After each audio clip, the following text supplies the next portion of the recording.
Can you hear the music? No. Yeah? No. Just wind and bird song, which is beautiful. Okay, okay. Hello, everyone. Hi, Victoria. We'll start in just a minute. I just need to admit some people into the room, and if I start, I might miss someone. Okay, here you go, more. I have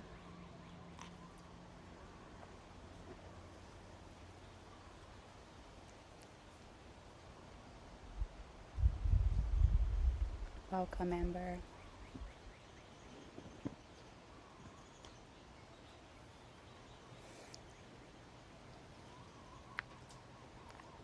Maybe a few more seconds, a little less than a minute, and then we'll get started.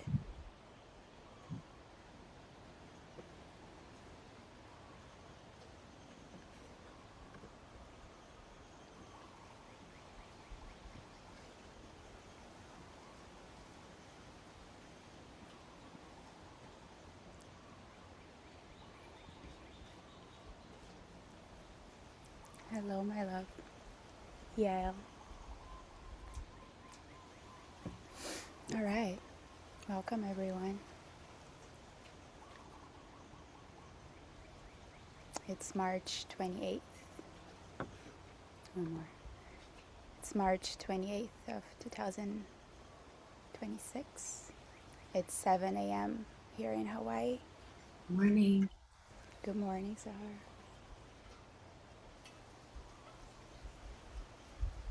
I assume we're all tuning in from different parts of the world and different time zones.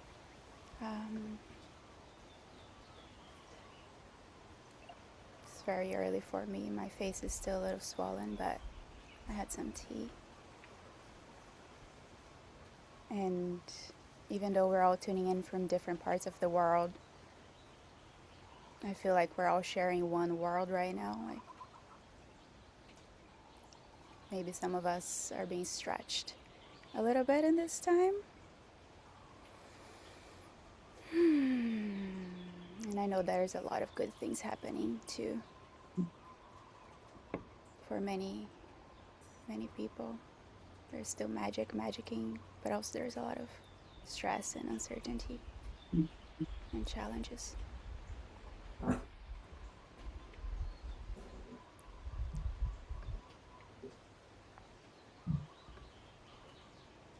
So my name is Thais. I know some of you, but not all of you. I'm Brazilian.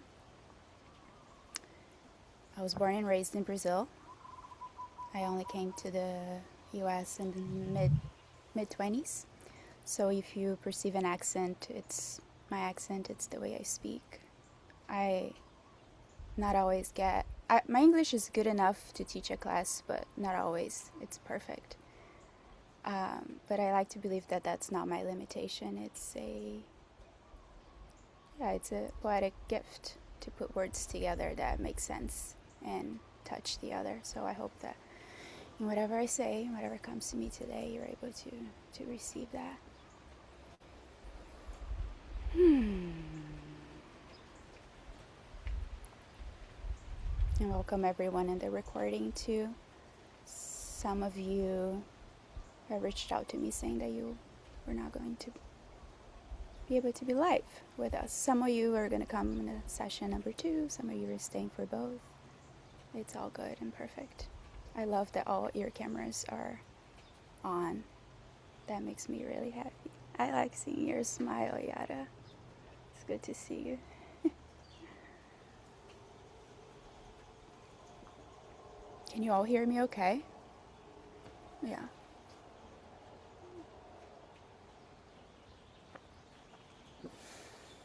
I'll love a little short, very brief group introduction. So if you're open to sharing your name, where you're calling in from, maybe what time it is. I don't know why, but for me that matters, even though time is a construct. And anything at all that you like for us to know about you, whatever that is. or your relationship to photography, you can go ahead and share that. So whoever feels ready, just pop in.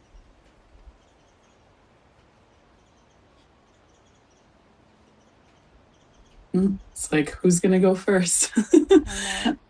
My name's Yada. I live in Portland, Oregon. It's around 10 o'clock in the morning. And I'm a portrait photographer and most recently started learning underwater photography. So I do like underwater portraits and just on this journey to be able to integrate more somatic tools with working with clients. So, Welcome, yeah, love. thank you.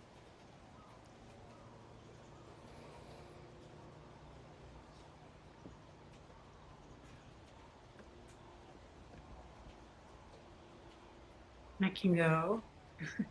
Good morning, everyone. My name is Sahar. I am also in Portland, but I'm not from here. I'm an Iranian. I came to the US 9 years ago. And yeah, my relationship with photography. I've been a humanitarian, crisis advocate, um, outreach manager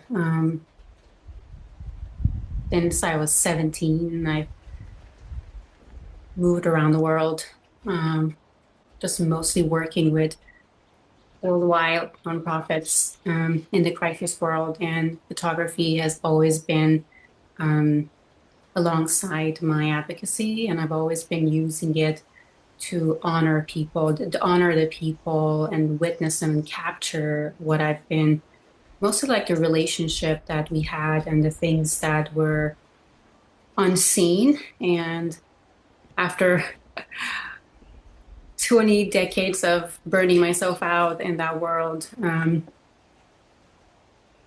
can say that my relationship with photography is really to honor people and to witness the hidden, unspoken potency that is in the presence of in the presence of in that presence where you show up. It's a very I think that I'm in that phase where I'm trying to actually write down all of like my years of work in this like new birth of what I'm building in my photography, and which is mostly really yeah, like where I think that I'm lost in saying it in one sentence, but let's just like only like summarize it in my somatic grounded approach in honoring people and witnessing the unheard. And it's Thank an you, honor love. to We be feel here. you. Be here. Thais is such an exceptional being, and I'm so grateful. So grateful. Such a Thank you. gift. Thank you for sharing with us your presence and what lives within you in this moment. Welcome. Hello, I can go. Yes. My name is Victoria. I am currently located in Cyprus, Mediterranean island. So it's 7 p.m. now. I'll see if I'll stay here till night or we'll see in recording. I was working as a product designer for like, I don't know, 15 years already. And photography was there like alongside all the way. I was doing photography on and off. And I always was feeling that like there is something wrong with how I do it, because I always was feeling pressure uh, to deliver, to perform, and same I was projecting on people I was shooting, I think, and there was always something missing. And lately I've been on my healing journey, and I don't know, learning to stay present with myself and others. And I thought of it like it would be nice, to stay present with people you make photos of, And I was thinking of this concept as somatic photography. Like I was like, okay, is it existing actually there? So I went to Google and I found you. And it was like a week ago. And you're doing this workshop and I'm here and I'm very grateful to be here. So thank you for doing it. Wow, I love hearing. I wasn't sure if we knew each other from before or not, but now it's confirmed it's new and serendipity. Thank you. Welcome. Welcome. It's Thank you. Victoria or Victoria or Victoria. Victoria. Okay. And yeah, I'm Ukrainian. I forgot to say originally. Okay. Yeah. Welcome, Victoria. Good morning, loves. I'll drop in now. My name is Emily, and I am tuning in from Lutruwita, Tasmania, over in Australia, and it's 4 a.m. So I've got my, autumn woolies and my hot water bottle on my lap right now, and my dog is just cocooned into the warm spot since I've left the bed. I am primarily focusing on my creations with the clay body at the moment, as a potter, and photography has still been very part of that journey. And there have been a few rare occasions, one in particular where I felt this aliveness and window of opportunity in photography through portraiture with a beautiful sister in an incredible forest down here in Tassie called the Tarkine. And something came alive about this stripping back of layers and melding with the natural landscape. And it was such a beautiful exchange. And I felt like this is something that I would love to co-create with. And Victoria, something you said about making photos with people instead of taking photos. And I'm always curious about the language that we use. And it's such a beautiful co-creation. And so this opportunity through a mutual sister shared and found my way here. So I'm really, yeah, honored to share this experience with all of you and hear about your journeys. I have an 80th birthday party to attend to later today, so I'll be just dropping in for this first section that'll take me to sunrise and yeah, check in later on. So thank you. Welcome, Emily. I'm so glad you made it. You're here. 4 a.m. Cozy. Thanks for joining us at such an early time.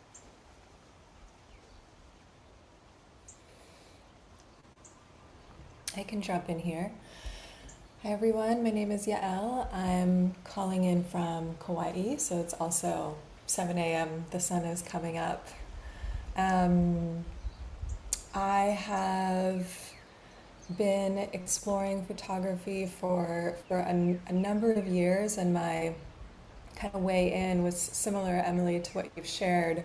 A dance with the muse, nature, the feminine form, and what it means when a woman in particular says yes to being seen, and that like radical act of, I feel like the universe conspires for that radical act of beauty. And I've experienced so much healing in those spaces, being a sacred witness to that unfurling and becoming, especially when it's, a vulnerable situation, or a woman expressing, as you said, kind of pulling back the layers and being photographed in the nude and reconnecting with her, her wild essence. And so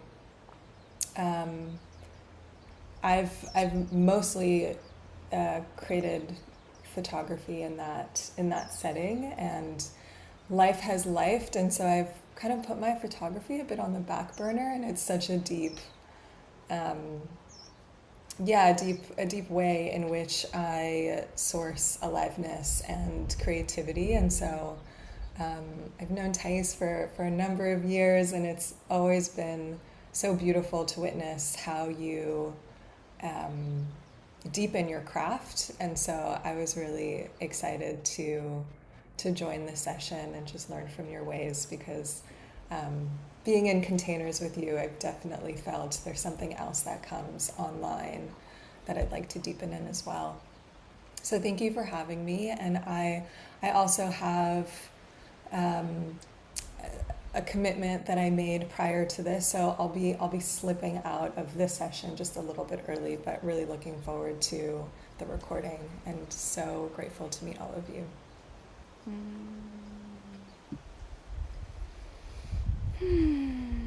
Welcome, Yael. So good to have you here. I just got transported to our times in Costa Rica, where I was fully naked in the jungle being photographed by you, and how I never experienced such a thing ever again. It's been quite some time. It was really special, the nakedness and the aliveness of that moment. Thank you for joining us. Good morning. I can go next. Hi, everyone. I'm Nicole, and I am in San Francisco, and it's 10 a.m. I just dropped off my son at his soccer game, and he's going to come back alone, so I'm fully dedicated to being here. Of course, it's easier because the time is aligned. I'm a family photographer and a personal brand photographer. As a personal brand photographer, I work mostly with women. I only work with women, actually. And I realized at some point that I was tired. I was tired of performing, tired of making jokes to fill in the spaces during a photo shoot, tired of holding other people's emotions, and came to a realization that I was the one who wasn't grounded, and that I was projecting a lot of my own anxiety, my own fears onto my clients. Not that they came in super confident either, but yeah, I found Thais because I subscribed to Jan Palmer's newsletter, and I was going through those reflections, and your um, I saw that you were doing a workshop, and it was just interesting, just serendipitous moment where I thought, wow, that's exactly that really speaks to me, and I love those moments where you feel like, yeah, the universe is bringing you answers, and yeah, different ways of seeing things where you're stuck. So that's yeah. So good to see you here, Nicole. Thank you. I'm so glad to be here too. Yeah, and thank you, Yan, for bringing such beautiful. I think we have a couple more from Yan's field here. Yeah, your last time we spoke, Nicole, our call really inspired me to bring even more specific tools and skills into this workshop, course, training. I'll know by the end of the immersion what this was. So thank you for bringing yourself so honestly about the struggles and the awareness that you have around your practice. You're welcome.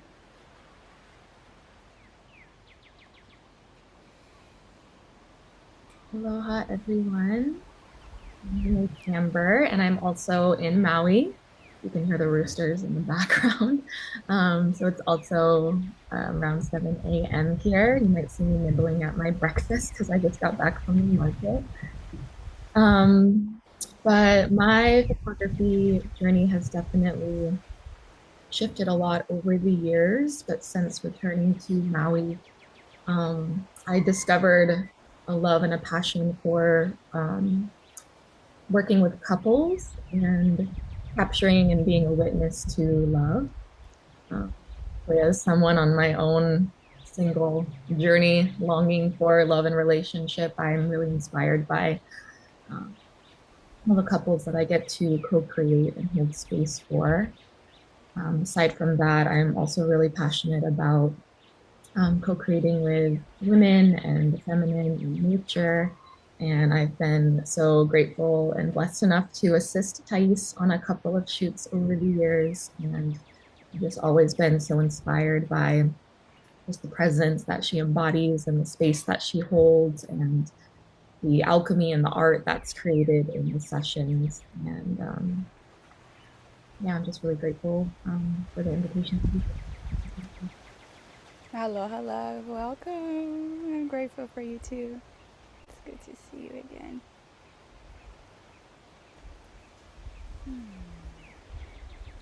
Okay, I think it's me that's left. Yeah. Yes. My name's Rhiannon. I am also up at 4 a.m. like Emily in Australia.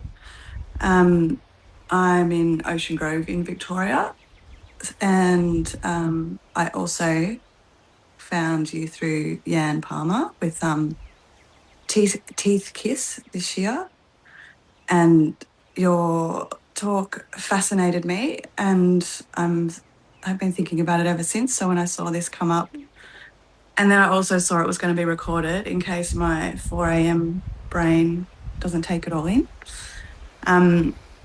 I take family photos mainly. I do everything. So this feels like an opportunity to focus a bit more on the things that I want to do rather than just saying yes to all odds and sods. So yeah, I'm excited to be here and grateful as well.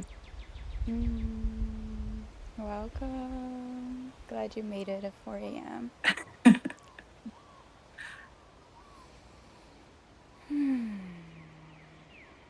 Yeah. So much of what you all shared, I'm sure you felt similarities within the shares and also a lot of differences in how we embrace photography and how we embrace client work and where we are in our journeys, always shifting mine too. Before I dive into the content, I just wanted to say, yeah, this session would be 3 hours. We'll probably take a 5 minutes break in the middle. If I don't invite the break and you feel like it's time for a break an hour and a half from now, you're welcome to ask for that. I would love to have you here present with your cameras on as much as you can. If you need to momentarily turn it off to take care of yourself, please do so. Take care of yourself. Chat is open. I'm still learning how to give a class and looking at the chat as I'm speaking and filtering that information and offering a response. So it's not my strength. However, I highly encourage you to add comments, reflections, questions. There will be very specific moments where I will ask you questions or we'll engage into a practice together. We're going to be weaving in and out of practice, like a little bit of teaching, a little bit of practice, because somatic is really a direct felt experience. And even though we're not in a photo shoot, we can practice that for ourselves, just like when Nicole said, I realized that I wasn't grounded in myself. And that's why I was encountering these challenges. So we're going to practice a lot of awareness, presence, tracking our bodies, tracking sensations. There's a number of small practices. Some moments I pause and breathe.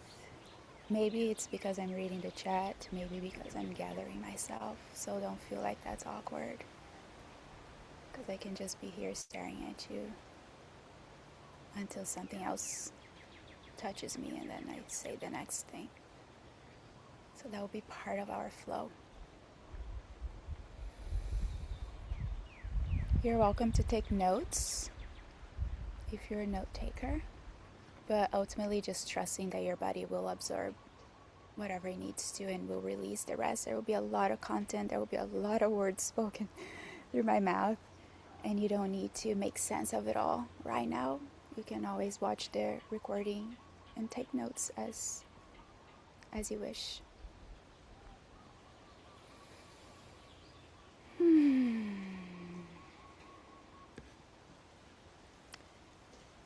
Just the chat note, I will be closing the chat and opening it just to see you guys bigger on the screen. So if there's something important there, you can unmute yourself and speak. You can raise your hand if you feel like being more polite in the field, but I don't really care, I don't think.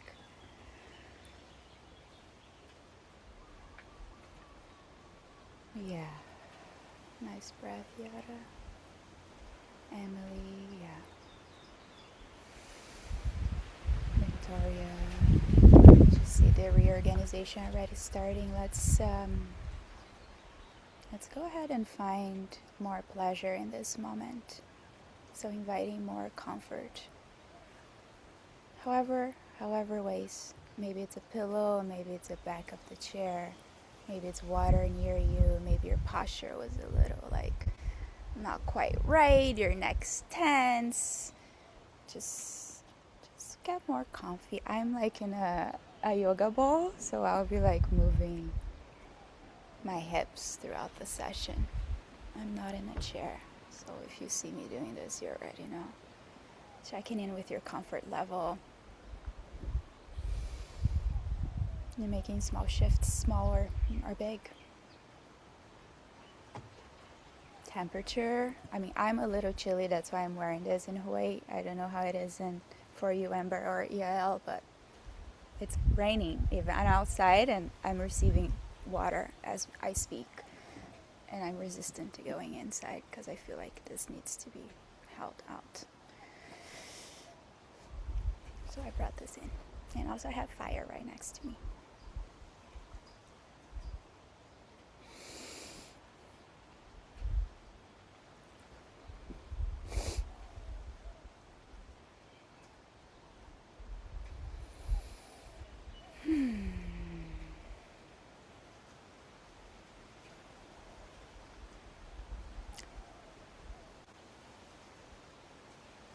Just waiting the field to settle.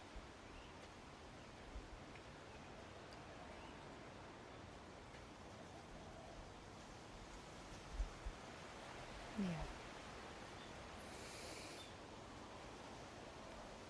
We're going to start by simply witnessing each other. We already did through our shares. We did an active listening. In this practice, I call it the gazing witness practice. And we're going to do it together here over Zoom. So have your gallery view on if you don't have that already, so you can see everyone present.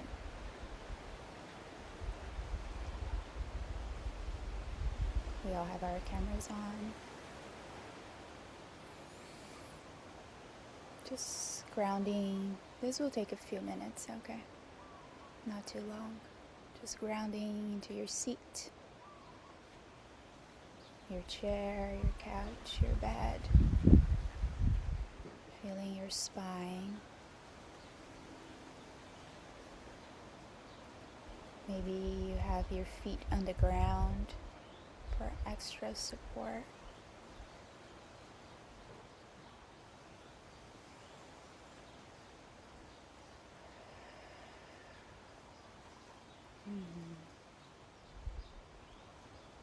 Now, if you can, keep your eyes open.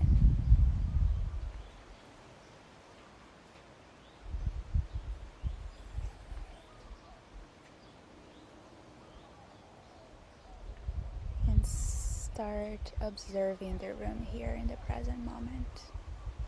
Witnessing the gallery on Zoom. People's faces and faces. Feeling to the different time zones they might be in. The energies they carry. Something you perceived about them already from their share, from their energy field.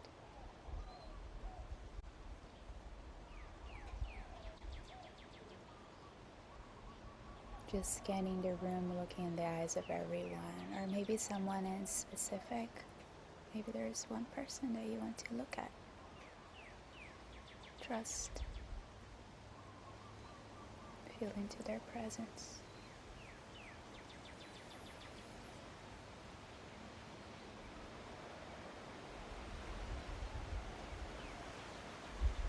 And just start noticing what your body does as you engage in active gazing.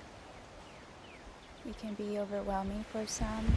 It can be easy and connecting for others.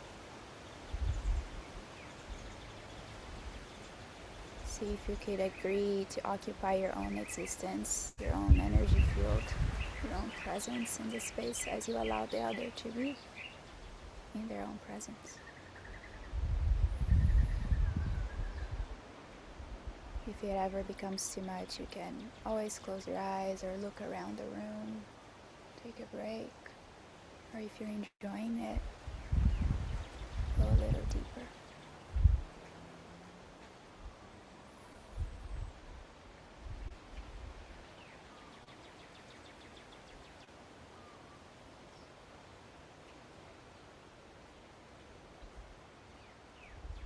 Practicing to observe and be observed.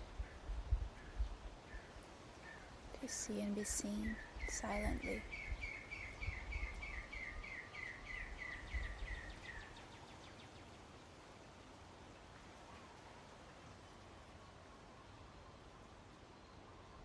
Yeah. Notice if you leave yourself as you engage with the other. Notice if you leave your roots, your sense of self. Do you swim in the other? Do you get lost in them? Or do you keep them really far away? Can you exist and let them exist? Do you avoid them? Do you approach them?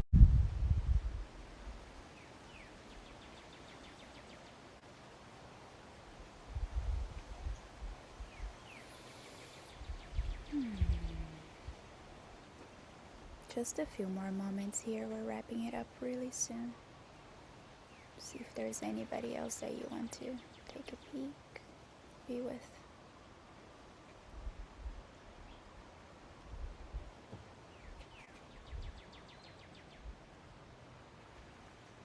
And start to slowly say goodbye. Not a total goodbye, but goodbye for now.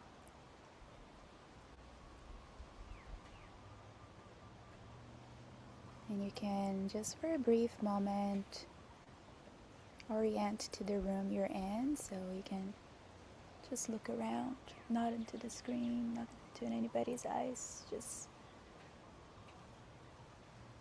orient to the room you're in.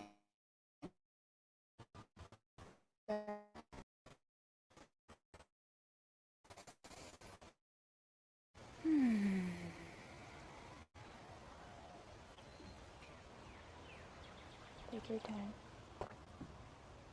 My Zoom is saying my connection is unstable. Can you all hear me? Yeah? Yeah.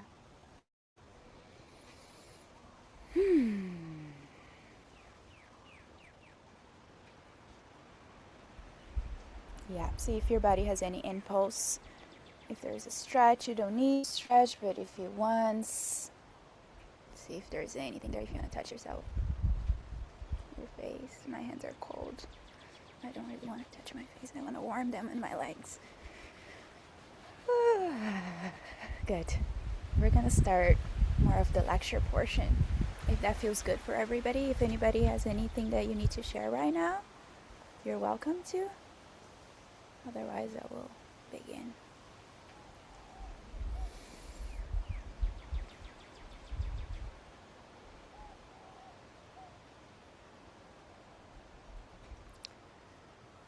So I'll start sharing that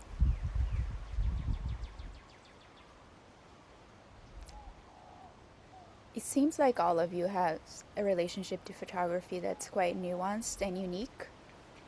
If you photograph women, if you photograph family, if you photograph couples, if you photograph the earth, if you photograph the human meeting the earth or product. And I like to believe that photography is a spiritual practice, at least for me is. And we have different levels in which we relate to it and we recognize it. For me, the spiritual is a spiritual practice, is a cultural practice, it's a personal practice of taking up space, especially when I'm being photographed. That's kind of the zone that I enter. Like, wow. It's like I get on the stage and all the lights are on me and it's my turn. That's kind of how it is. And it is for your clients too. And that on its own feels like a spiritual practice, a reclamation.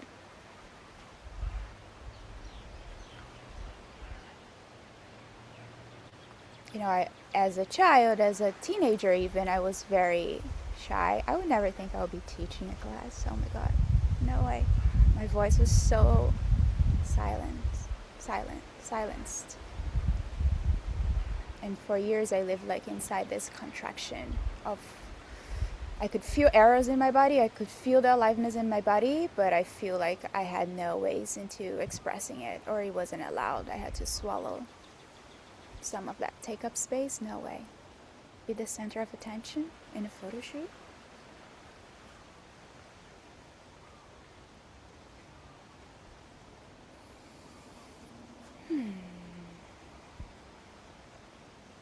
And I think photography also like naturally invites a freeze state.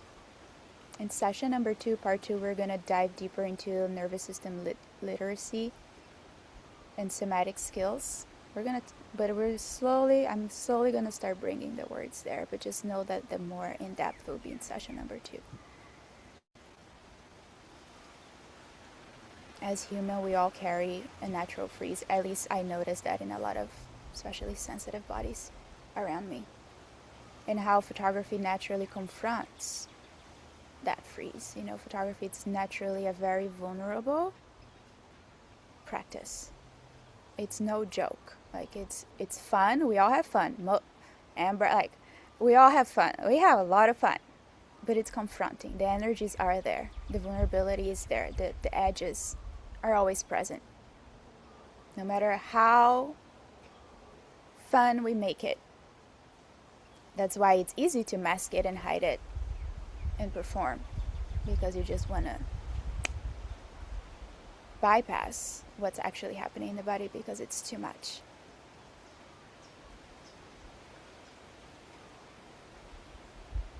I don't think photo shoots are traumatic experience, but they're definitely stressful. They can be stressful.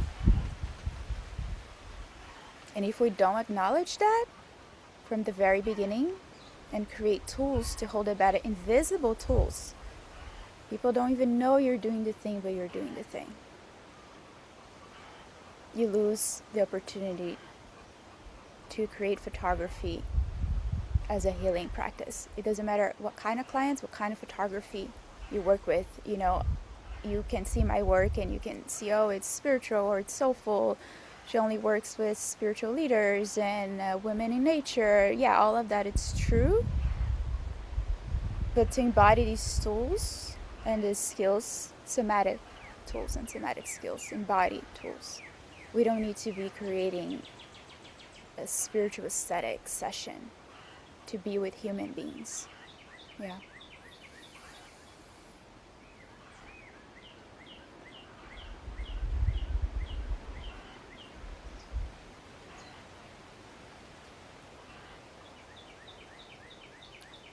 I wanted to call this immersion somatic photography. My mentor did not let me. He was like, nobody's gonna know what that is. That's not out in the world yet. So I was like, fine, I'll do embodied, which it's the same. Maybe people don't know what embodied is either. We're gonna find out today. But after completing my education, my certification in somatic facilitation and education, I understood what I've been doing with photography for all these, literally 15 years at this point since I first started offering sessions. It was somatic work. I was very much interested in restoring trauma in the body. I know trauma is a big word. Okay, we're going to use it to the extent that we're going to use it. This is not totally a trauma-informed training, at least not this first one. I wanted to take it deeper as we go. But we're going to start bringing these words from the somatic world.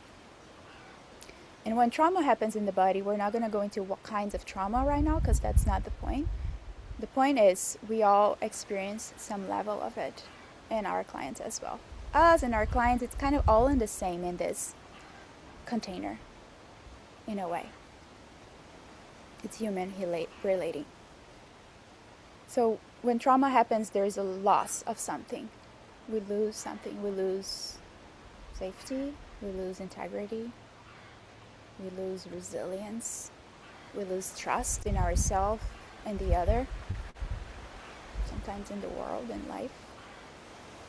We lose our boundaries. We can. I'm not saying that we all did. I'm just saying those are things that can happen. We lose a sense of control, of inner connection, connection with others, connection with the universe, with nature even. 99% of my sessions are held in nature. I don't believe I can do this work in studio, even though I will experiment with that at some point, not right now. Right, nature is still my number one ally.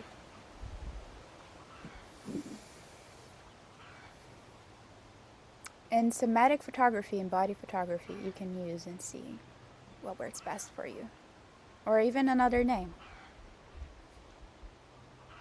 Becomes a healing modality because it restores the losses of traumatic events that we have.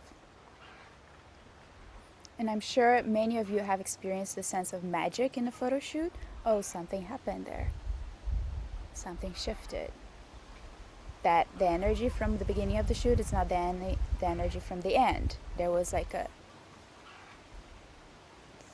something alchemized, and we don't really quite know the words for it or what happened exactly. That's why I wanted to create this immersion, to give language to the things we already know. I like to believe that when that magic happens, it's because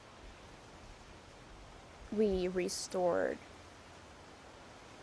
trust, a sense of inner connection with ourselves, capacity to say yes to life. We restored a sense of choice and agency, which we're going to talk more in depth soon. It's very important, choice and agency in client work. We restore capacity to relax and be spontaneous, especially when we're in the flow state of the session.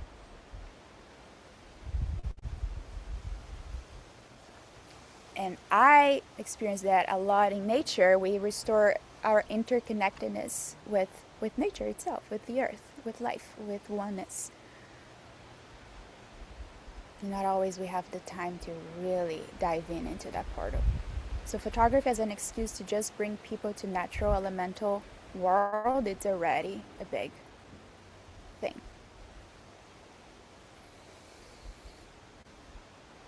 And I like my clients, I'm going to use the word clients, okay, referring to our clients. I know it's like not quite the word, but it's going to be the word for now. I like them to have their own integrity inside a photo shoot. A sense of integrity. From the moment they inquire into the moment that I deliver the gallery. I want them to explore resilience when working with me. Resilience just by facing photography as a vulnerable art form, to be in front of the camera and to be with that level of confrontation. I want them to restore trust, allow them to be seen by me and be seen by themselves, for them to gain confidence in themselves. and trusting me to hold them through that journey, whatever happens. Not always looks like a success. Things happen in photo shoots. You cross thresholds. There's deep discomfort. But not always we talk about it, because we hide, we mask, we perform.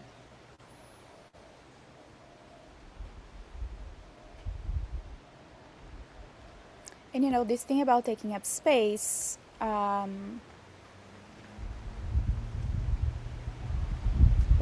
routines are pretty, like, we have a routine, you know. We have a familial living in our homes, the times we eat, the people we talk. Our phones are our first companion these days, more than anybody else. We have a way that we are in the world that it's familiar, that we know where things are. When we take people to nature, I'm going to use this example for 1, 2, 3 hours. It's actually not, it's already a foreign experience for them. And suddenly they're just with themselves. That's why the confrontation shows up in the field. Suddenly it's like them and nature and a camera looking at them. Who do you become in this moment? And if you photograph in studio, that's fine too. You can just adjust and adapt to. Or inside homes as well. That's a little different in this taking up space, because inside your home you're a little bit more comfortable with taking up space than when you're brought into the middle of a cliff somewhere. Yael and I, we were in a photo shoot recently where we were in the middle of this cliff with this wind and like hard conditions, but like here we are, this is our playground. What do we do with it? Who do we become? We've never been here before. Feels vulnerable.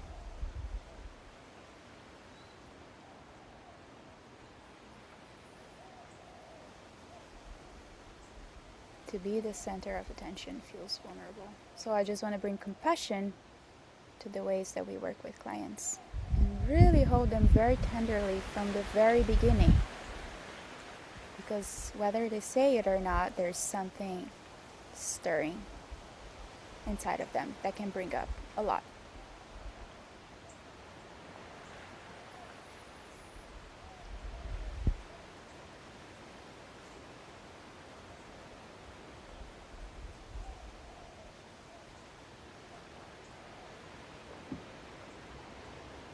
Most of my clients come to me when they are in a threshold of something. Eventually that became my marketing. After observing that for 5 years, I was like, oh, okay, that's actually the invitation of Soul Portrait. They come in a threshold, and I have an ache in me to honor and give space and celebrate people that are crossing seasons. Because when you're crossing a season, I am personally crossing a season right now, and I'm seeing like how I want to hide from this, hide from that. I don't want to be seen in this moment that I'm not this nor that. I want to be seen when I'm fully myself and fully healed and fully embodied and fully... I figured out everything, now let's go book a photo shoot. Because I believe the moments of transition and threshold are impregnated with eros, with mythical truth. They were in the self-discovery. We're most raw, most vulnerable, most alive.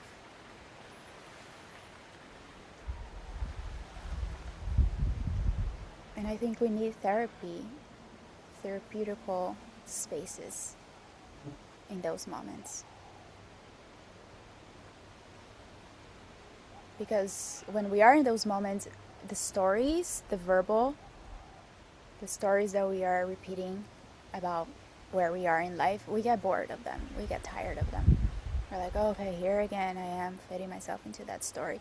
And perhaps a photo shoot, a photographic experience, an experiential experience, you can offer your client a space to use a different kind of language to process their grief, their love, their pain, their joy, their accomplishments, their devotion.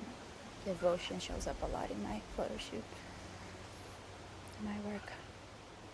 We access like hard to reach emotions in photo shoots. Families, couples, women. weddings for sure, but I don't do much of weddings, so I can't speak to that industry that well. And it always starts with the field you create as the photographer, as the facilitator, as the sacred witness. Your tone, your breath, your presence, your curiosity towards your clients, how grounded you are. So embodied photography for me starts with I'm resistant to say this word, but I will. The sacred neutrality of your energy. You have to have some kind of like neutral, grounded space. It doesn't mean that someone is having an experience and you are like, okay, yeah, let's move into here now and I'll take a photo of it. It doesn't mean that. It means that everything is flowing through you and you're feeling what's happening in that experience. You're allowing life flow through you. Even if it's their insecurity, their anxiety, the awkwardness, the silence, their anger or their grief or their joy, you're allowing that flow through you, and still you're not, we did a witnessing exercise in the beginning. Like, how much do you stay with yourself as you observe the other, or how much it becomes all about the other? And you kind of forget your posture, your feet, your seat, your own energy field. Boundaries help a lot with that. Not the depth of your boundaries, but the integrity of your boundaries in a photo shoot. I think there's a lot of in the photography industry, in courses I've done 10 years ago, there was a lot of serving the client in all these ways and just being so attentive and the perfect customer service. And I've seen so many photographers lose their sense of boundary, their sense of container into what kind of experience they're inviting the client in and what kind of experience they're not.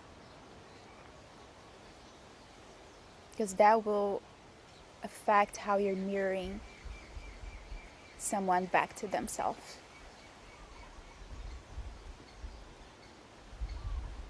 And most of these skills are invisible. So if some of you are like, okay, Thais, this is too abstract. What are you talking about? Maybe some of you are like, no, I felt that. I know that. I want more of that. I want to be more aware of that, because those are simple human skills that you can apply even into your intimate relationships. It doesn't need to be just client relationship.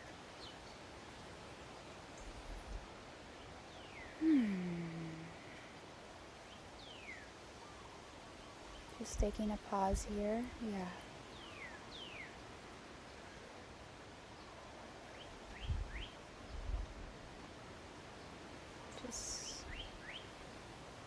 Just taking a breath.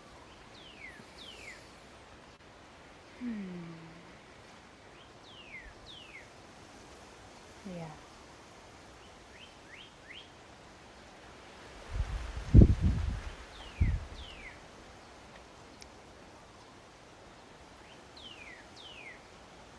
Part of me wants to open up for shares, part of me wants to carry on, but I don't want to overwhelm you with a lot of words.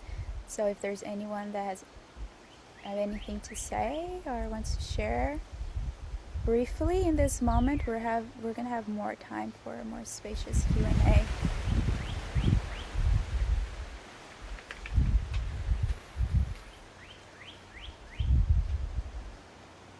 Okay. I do want to share for a moment, just my present curiosity in my own practice around holding boundaries with someone's energy while also wanting to support them. So there's this kind of dance of sometimes if I'm mirroring too much, I can get lost in that. So I think there's just sort of a curiosity for me around, okay, how do we support and be just present with the feelings that are there and not also like maybe get lost in them. And just, I love how you were saying that, like allowing the things to flow. So also noticing when I want to like fix something or I want to like manipulate the energy. So I love that you're inviting us to pause and be present and like also have boundaries. And so I'm just, I think for me right now, it's like that question around like how to use tools of mirroring that are supportive, but also like help me continue to have my own energy field be my energy fields. It's something I struggle with in life in general, just being sensitive. So it's like both a gift that I have, but yeah, something I'd like to be like a lot more intentional in doing. So I imagine you'll go a lot more into it, and I just wanted to name that like that's something that's up for me right now.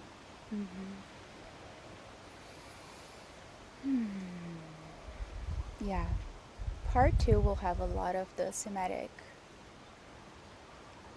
skills that will naturally create a healthy sense of boundaries, so you don't need to like draw a line necessarily. All of this work, it's about the preparation we do beforehand and how we hold the invisible layers so we don't have to like and I think most of us, thank you Yara for your question and reflection and invitation to deepen into this. Most of us, especially our clients, they do appreciate boundaries. You know, they do appreciate, they feel safer in them. You know, if you do hold, even if you talk about the basic boundary of the time of the session, you know, we sell a package. Sorry, I'm holding my bracelet because it was bothering me. We sell a session that it's an hour-long session, and next thing you know, it's like 3 hours we are into the session. You can think that that's your generosity. I think that creates hell of unsafety and loss of trust and something being loosely held. So when we like, this is the container we're going to step in, this is the amount of hours, this is the location. I'm not a mother, but I assume that with children, you have to have those kind of like, we're going to go to this place, we're not going to go to this place and that place and that place and that place because you think so. And I think we become more generous when we're able to know what our boundaries are. And I'm just talking specific boundaries. Of course, energetical boundaries are a little deeper of like the session container, the amount of hours, the amount of looks, the amount of locations, the amount, whatever, the amount. And that needs to be introduced to our clients in the very beginning. From the first inquiries, the emails, what you tell them that the work it's going to be, and how you hold yourself in that, and how you also create in the session space for them to say no, because it's not just you drawing a boundary towards them. This immersion specifically, it's a little bit more about how can we offer them a chance to know their boundaries so they don't override their truth, so they don't ended up performing. How can you provide spaces where they can say no, and that can be like, hey, do you want to get in the water right here, or you want to go on top of the mountain? Hey, can you climb on top of that rock? I feel like there is a mythic image that wants to be born from you. And they say no, that doesn't resonate. And also tracking when they say yes, okay, no problem. And tracking that that's coming from a fawning place, from a place where they're not connected with their inner authority and they cannot discern. That's why we're going to talk about choice and agency. They cannot discern what their bodies actually want to do. Because the moment that they say no towards something you suggested, that's the moment that they reclaim as some sort of healthy power and wholeness. And we want that for them. That's part of the healing practice of it all. So even creating opportunities, we're going to talk more about agency and choice, but creating opportunities for them to say, I want this and not that, instead of you picking everything. And you cannot set a real boundary. This is more part 2, but you cannot set a real boundary without social engagement, without looking them in the face or having them look at you in the face with their eyes and asking them, do you want this or that? And then having them like there, present with you to express where they actually want to go. Asking for consent before touching them, major, especially for those of us that are more into posing and explore posing. How much do you guide them into posing? And how much do you go in and change them with your hands and place their body in a position, because there will be harmony, there will be a beautiful photograph there. Some people have a lot of trauma around being violated or touched in unnatural ways. A lot of trauma is related to physical touch.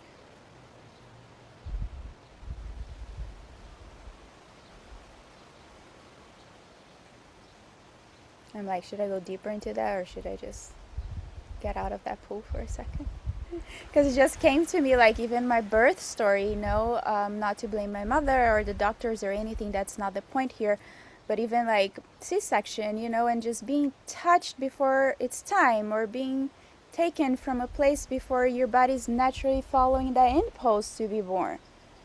So be mindful in sessions how much you're touching your clients and how much you're placing their bodies in ways that their bodies are not ready to express that. And then by the time they're like this, then their breath stops, then their heart starts, I don't even know, sometimes it freezes, sometimes it's like starts beating so fast, and then they forget who they are in their moment, they dissociate, they forget, they're just like, this is not me, I don't belong on this earth in this exact moment, just so the photo can be beautiful later. What's the point? I don't see the point in that. But I'm radical, and I'm not asking all of you to join me in that. I'm just saying that it's kind of a non-negotiable for me. So asking for, sometimes I do, like it's a windy location, their hair is like this. Yeah, I can go in and like fix their hair, or their clothes are like that. Actually, I just got hot. It's because of what I'm talking about. If their clothes are like this, yeah. But before doing this, they're like, can I touch you? Is that okay? Quick, simple question. You don't need to enter a whole process. Yeah, no, it's fine. Okay, great. Because that also gives them sense of wholeness and power. And then I go and fix. I have, I had a couple of experiences. There's a brand shoot that I did once, and we did have a team. I did have an assistant helping me, and it wasn't with you, Amber. and it was a product photo shoot, and then I have 3 models, 1 assistant, and I don't go and touch people and do the thing, but my assistant did, because she saw the perfection of the photo, she saw the light, she saw the shadow, she wanted the thing to be perfect, and she grabbed the model's hand and just like, no, like this. I didn't feel too much of it at the time, but a few weeks later, that model came to me saying, hey, can I share something with you? I've been processing how actually she had the language for it, how traumatic that experience was for me when she grabbed my hand and put it in another position. And she had words, but it was also like, and of course she had her own traumas around being touched in the wrong way. So that's just like it's a simple, but it's also an extreme example for the nervous system. She was also very highly aware of that. Not everybody is. Ooh, just gotta leave. She wants to be part of me.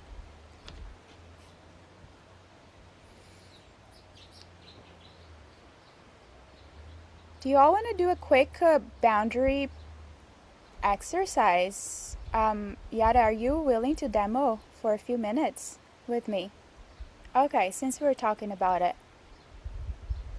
Oh, it's perfect because I do need an object and the sleeve just. Okay. Should I be unmuted? Yeah. Okay. Yep. Yeah. I'm just feeling into you. Yeah. So, what we're going to do is this yellow leaf will represent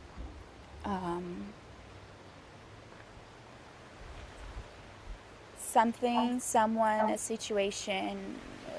It can be even invisible forces, but try to think about something that has crossed your boundary, or someone, or a situation, whatever it is. You don't need to bring into this session right now the biggest thing in your life, but maybe one, maybe happened today, last week, maybe it's older.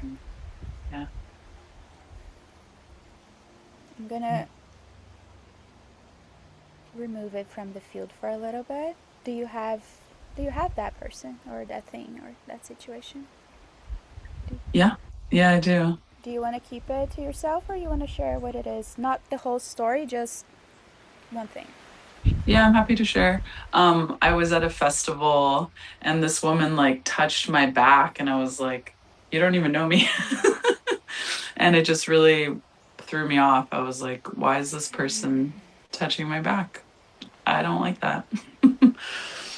Yeah. Perfect. And I'm blessed to like have a lot of people in my life that understand consent. So now it is a non-negotiable for me. So it is strange when people touch me and they don't ask. Perfect. Perfect example. So just feel your ground, feel your sense of safety in your space right now. And I'm gonna bring this person that touched your back, which is this yellow leaf, into the field. Yeah. And the practice is really simple, yet can be quite profound. So take care of yourself. Okay. I'm just going to move the object closer to the screen. I knew this was going to happen. That's okay. And I'm going to keep moving it closer to you. And then when you feel like you can't take it anymore, or if you want to draw a boundary, or if you want to say your no, you're going to extend both of your arms and you're going to say no, or stop there, Okay. or don't touch me. Something simple that feels authentic. All right? Okay. Okay. So let's start.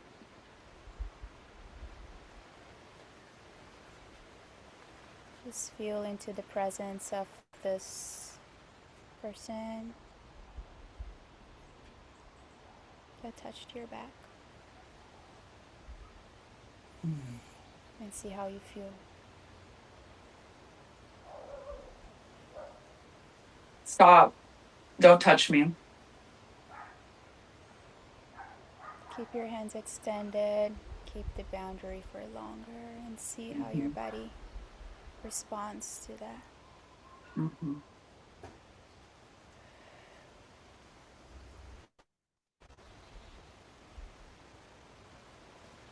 Yeah.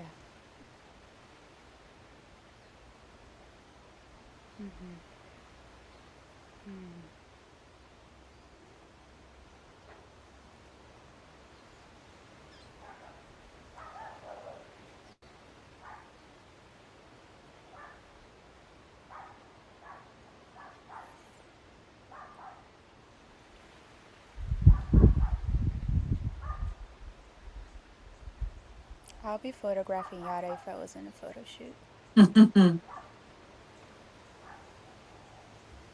Yeah, I'm experiencing like reclaiming my energy from that experience.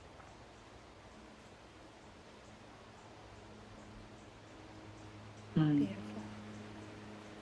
Thank you.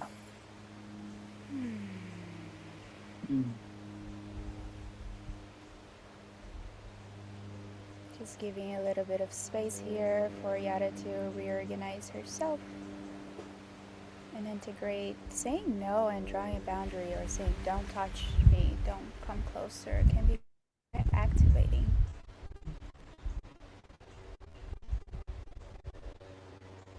How do you feel right now, Yada? I feel present, and I feel like that experience is somewhere else. It's not a part of me. I feel like rooted. Thank you for joining the demo Thank with you. us. Thank you. Yeah.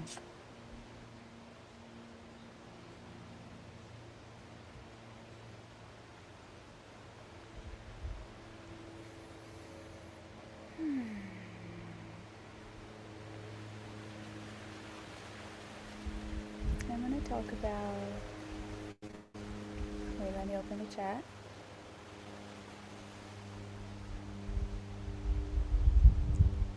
Yeah, your hands illuminated with the sunlight.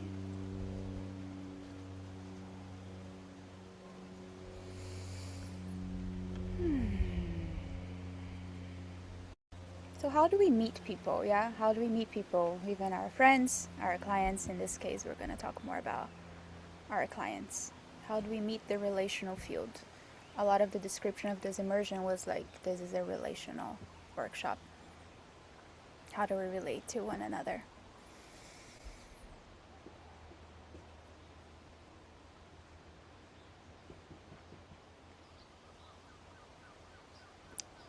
My teacher, David Patrick, maybe some of you know him.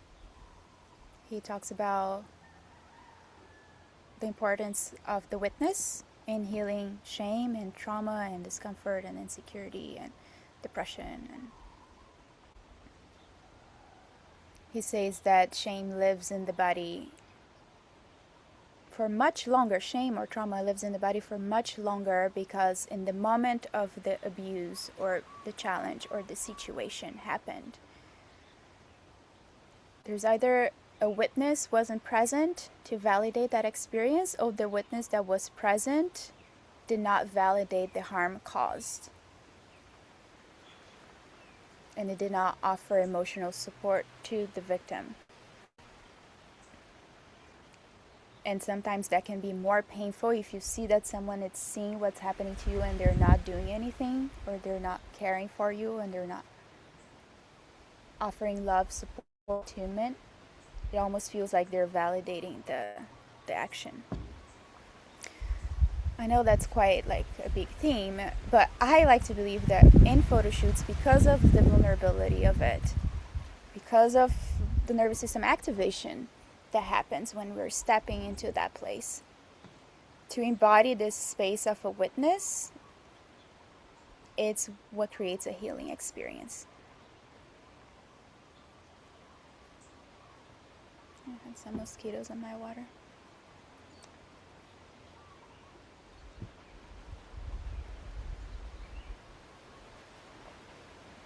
Sometimes more than a perfect portrait, the client needs someone to be a sacred companion to their journey of expression, of liberation, of embodiment, of being seen, or being confronted, of playing in nature, playing with their family, playing with their love. There's a magic that lives in there when someone is actually seeing that thing that it's happening to you. And the ways that we allow for that encounter, I use that word a lot, that encounter to happen. As human beings, we stay present. We show up as ourselves, you know? We have to, like as our true selves. We're not going to bring our stories or our issues into the session, into the conversation, but we're still going to be authentic. If something happened to you, you can name that. If you're really tired, you can actually even name that. Whatever it is, it's important to be human and not to show up with the black outfit and the boots and the photographer and I'm here, okay, I'm gonna guide you, I'm gonna do this, you can trust in me for everything, and you're like, wait, is there someone in there? We're gonna practice empathy and non-judgment, trying to understand our clients' feelings and perspectives, even though I like want to shake them sometimes, like, why do you feel this way? We're not going to jump into any assumptions. what's happening, why they're like this, and we're going to meet them with curiosity. Or also not uplifting them too much. You know, in photo shoots, I see, so, oh, you look amazing, you look great, it's amazing. Like, it's just like, oh, I don't look good today. Oh, you look amazing. How about like, yeah, I hear you. You feel like you don't look good today. Do you want to share more about that? It doesn't need to be a full therapy session.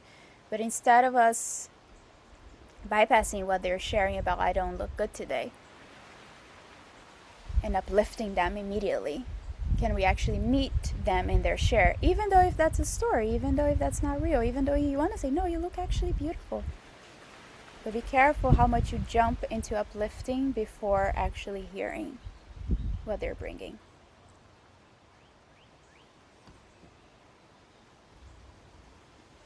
Meeting them where they are. Those are qualities of witnessing. Yeah, I'm like unpacking what witnessing is. We say witnessing. What is witnessing? This is witnessing for me.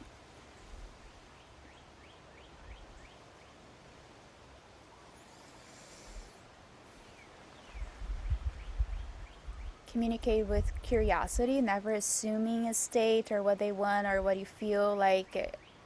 Does this feel good? Would you like to do that? Do you want to do this now or later? Asking open questions, questions that illuminate their field of exploration inside themselves. Be comfortable with different depths of connection. I have clients that I can go really deep really soon, and we have a shared language and we know the kind of field we're sharing. Sometimes we don't even need to speak things. We're like, wow, this is you see it, you see that happen, and yesterday okay, you see all of this vortex that we enter, and we're just diving. And sometimes there's none of that. Sometimes there's being comfortable with where people are and being okay with it, and knowing there's potency in that. There's ways of building trust in that.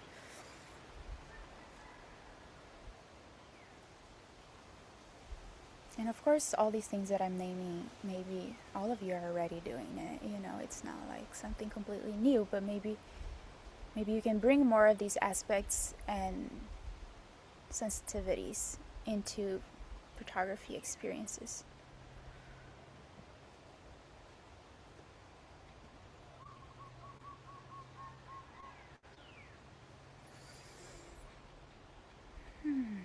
How are you feeling? You feel like you want a 5 minutes break before I enter safety?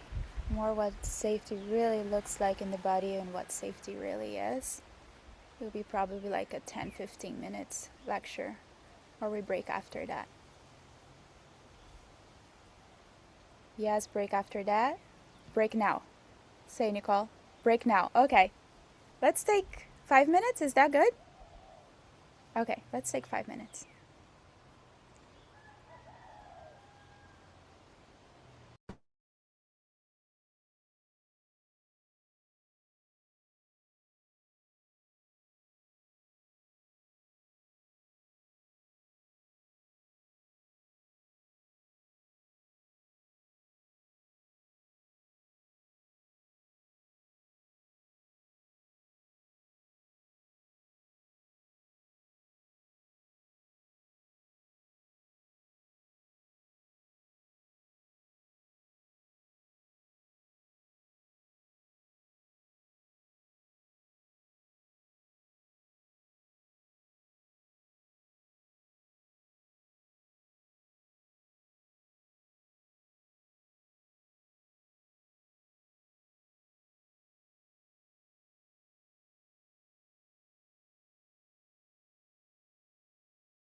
The sun is really coming right now.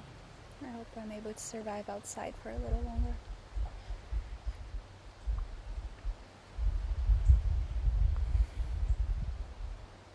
We're gonna do a little, before I talk about safety, we're gonna experience safety in the body. We're gonna find safety in the body. We're not gonna create safety in the body because it lives in there somewhere. Somewhere it's there. Yeah, I see Sahar touching her face. Also Victoria and Yada. That's an act of self-care. That's how the body knows how to give care and give love. So I just noticed some of you doing that, and I wanted to bring that in. Because that's one of the prompts I use a lot in photo shoots, like just touch yourself. Caress yourself slowly. This is not the practice just yet, but I just gotta follow what's alive, you know? Yeah, the hair. Oh, I wish I didn't have headphones. Oh. And one practice that you can take with you very easy, it's like everything that it's usual for you to do, that, oh, you naturally do that 10 times slower. So if it's like scratching your head, just scratch it slowly. And that, your whole sensation and feelings will change when you slow down something that you usually do it all the time. You give the body more space to feel and reorganize itself.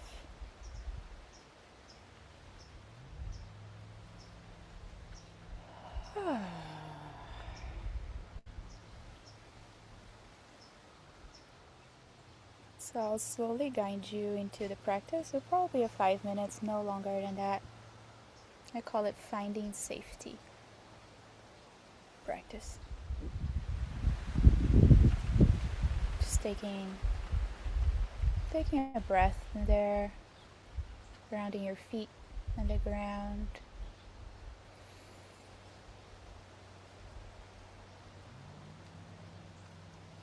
Feeling your spine, your seat.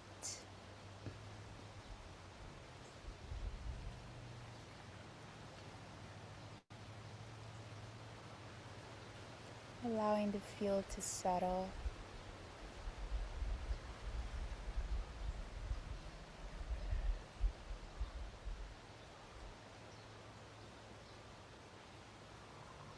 And slowly start orienting to the room. Orienting to the room, it's a somatic practice, pretty basic and well known. You just take your chest, your throat, your neck area, not your throat, and your eyes, and you look around very slowly the space you're in. We call it orienting.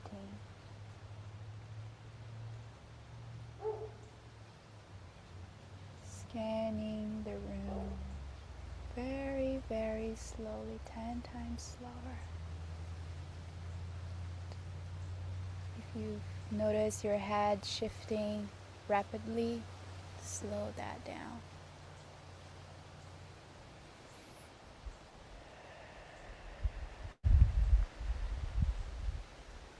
And as you scan the room, orient to the room you're in, try to find something beautiful or pleasant to look at and be with. It will come to you.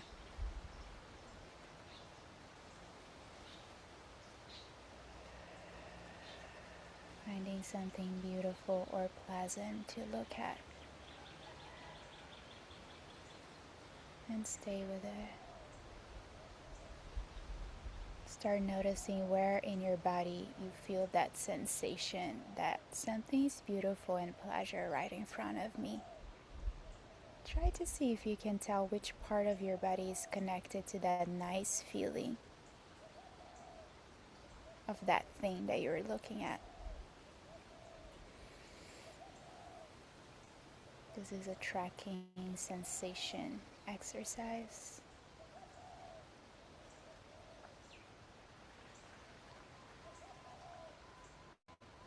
This place in your body where this sensation is, that recognize that that thing is beautiful or pleasant. It might feel like a safe space in your body, in your physical body, or neutral, or soft, or spacious, relaxed. Those are the indication that that's the part of your body that it's recognizing the beauty.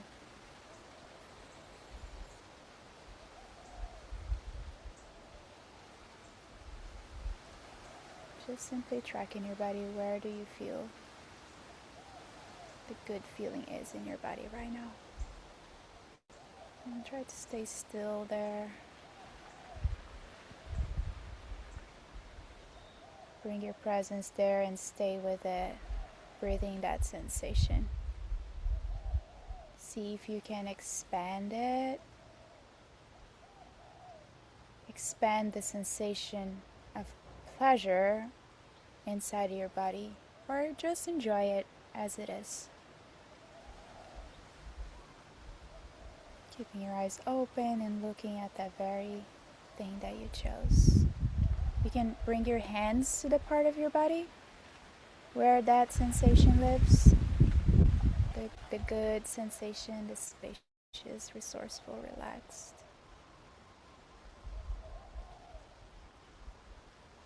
And just be with it as you bring your hands to your body. Notice. Maybe there's a deeper breath there. And exhale. Yawning, it's very welcome.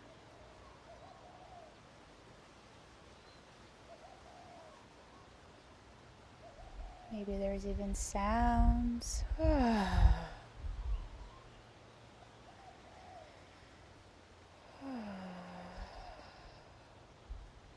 Or a body posture. Maybe your body wants to move in a particular way. Something wants to express through you. Go ahead and move or sound it out. Give it a gesture. Beautiful.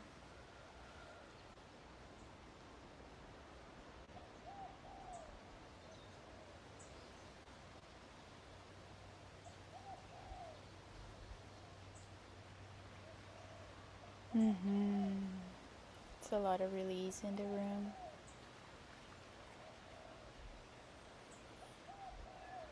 And before anything bad comes to your mind or you think about something, just open your eyes, scan the room again, find the beautiful thing again for one last time. Interrupting the practice of going to what's not working. You know, you're in this experience and then, oh, this thought and this thing and this bad feeling. You interrupt that pattern and then you look at the beautiful thing. I'm looking at my yellow flower here.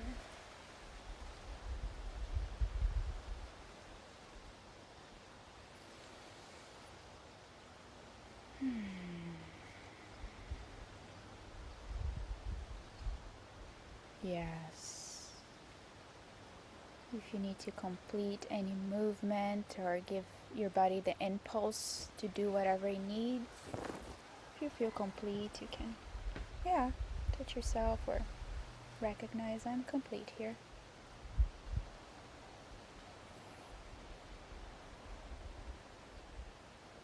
Just giving it time for your body to reorganize itself.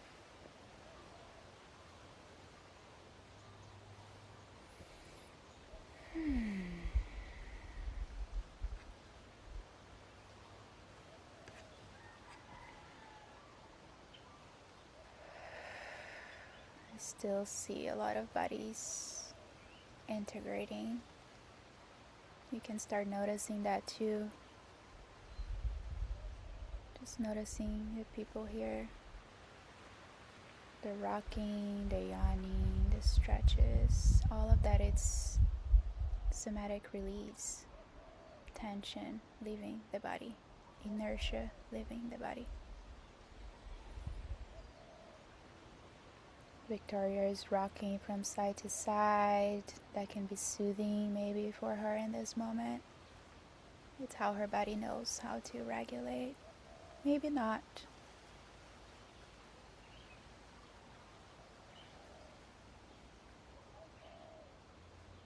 Anybody wants to share anything about the practice or how you're feeling right now before we move into the lecture portion? Victoria, how you're feeling? Yeah, well, I feel better, I think. Still feel a lot of stress in the body, I think, because of new people. But this practice helped, I think, to ground a bit more. Yeah, I was really being with you and your experience. So I wanted to check in how you're feeling right now. Not wanting to put you on the spot or anything, just I being a feel okay. support. You feel okay? Okay. Yeah, thank Is you. there anything you need?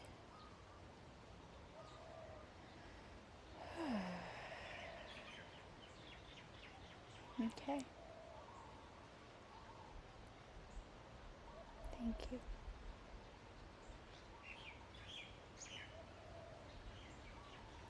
So, embodied safety. Photo shoots, they bring a lot of that. Safe spaces. Just safe spaces that you're creating, but safety in the body, it's an animal instinctual thing that we cannot think safety. We cannot tell our bodies, I'm safe, I'm safe. The body feels it or not. It's present in our nervous system first.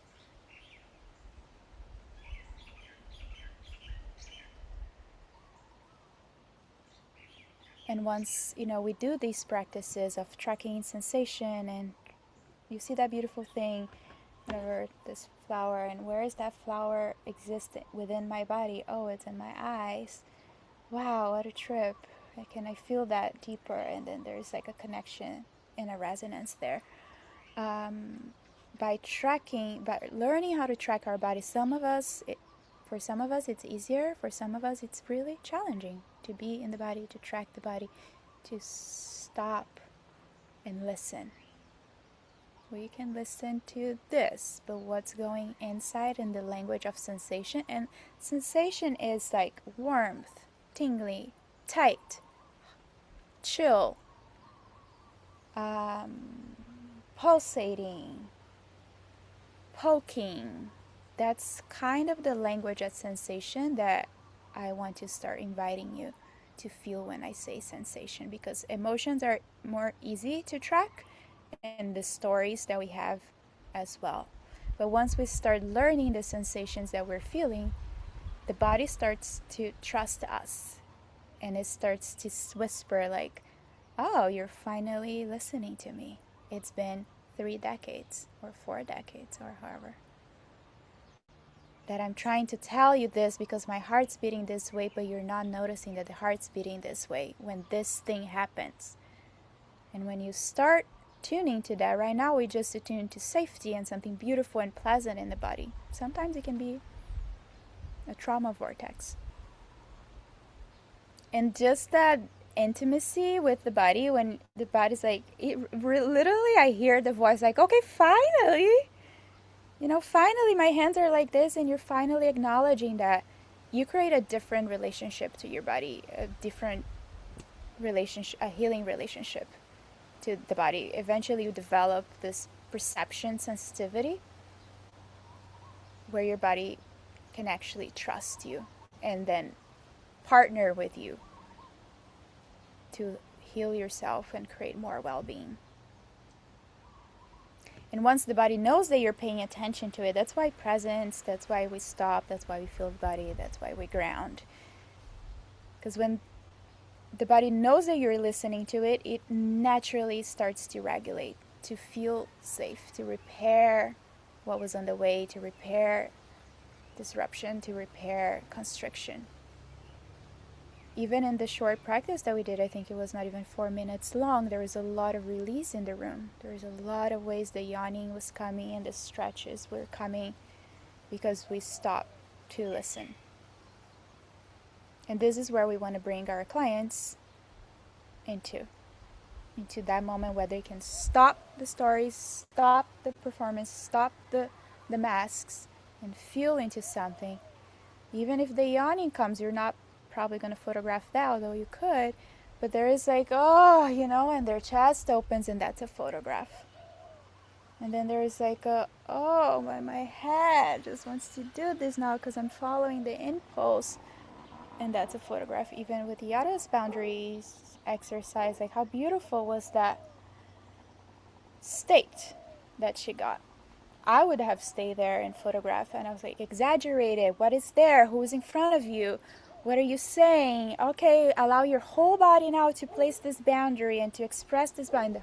Maybe, I'm just not even talking about you yet, but a session that might happen this way. And then her whole body is like waving, the spine joins, and I'm like, join your spine. I'm just going to a little bit of guidance and direction in photo shoots.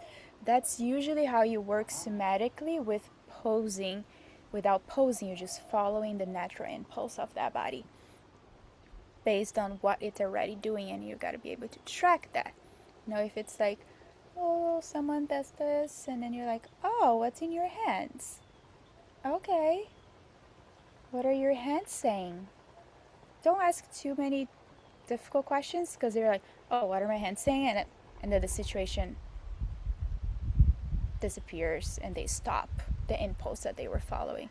But really abstract, open questions. Oh, okay, what are your hands are saying, and what are they touching? Oh, they're touching the light. Okay, now look at me. All right, here you go. You just follow something that they give you. Their body is always communicating. You just need to start reading it, following it, and exaggerating, exploring, unpacking what is already there. So 90% of my sessions are that. Back to safety. I want to name and list a few ways that we can find and track safety in the photo shoot, during a photo shoot. Just how I started this call today, resourcing and support, the pleasure, comfort. How can you become more comfortable? How can you invite in more? Okay, Yael, I have to slip out, but I'm grateful to have shared presence with you all. I'm deeply resonating with what's being shared. Thank you, Thais. Looking forward to catching the rest on the recording. Thank you, love. Thanks for letting us know. Thank you for being here.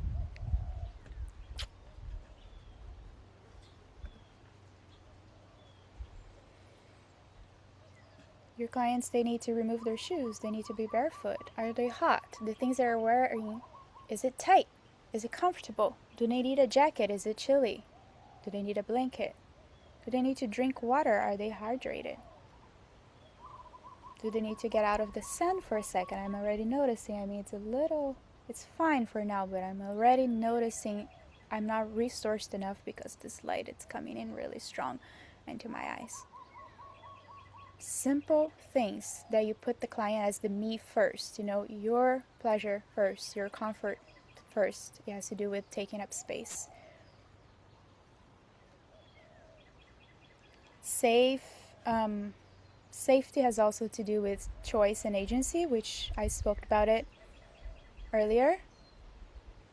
I call it client-centered approach. I've heard that term before. It's not something I invented.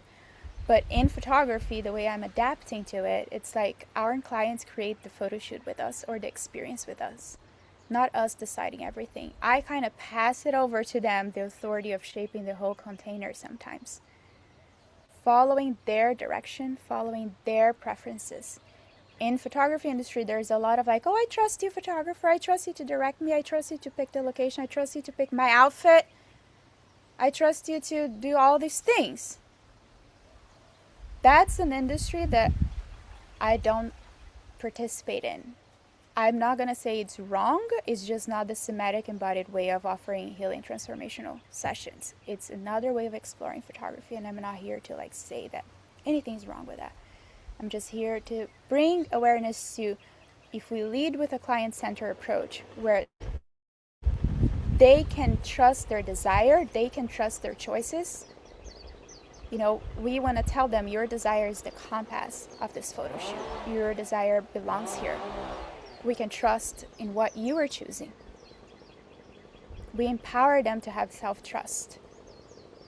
And that makes them feel safer. Again, we're talking about safety here.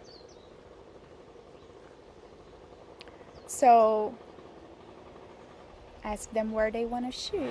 What do they want to wear? I have some... What's the name of this? Can you hear? Can you all hear the okay. It's Hawaii, you know? It's the grass everywhere. There's nothing I can do. What do they want to wear? How do they want to be seen? Do you want to go to the water? Do you want to go to the mountain? Do you want to be next to the street? Do you want to pick this flower? Do you want to go inside? Of course, not like in a row like this, like too many questions, because that also can overwhelm someone to respond to them. But just approaching the session and the experience as a client-centered approach. Do you want to change your outfit now or later? Do you feel complete with this outfit? If you have outfit change, whatever. We're not going to packages and offerings right now, but you get what I'm sharing. Let them name, give them the opportunity to name something. Give them authority, give them sovereignty. You're not giving them sovereignty, but you get it.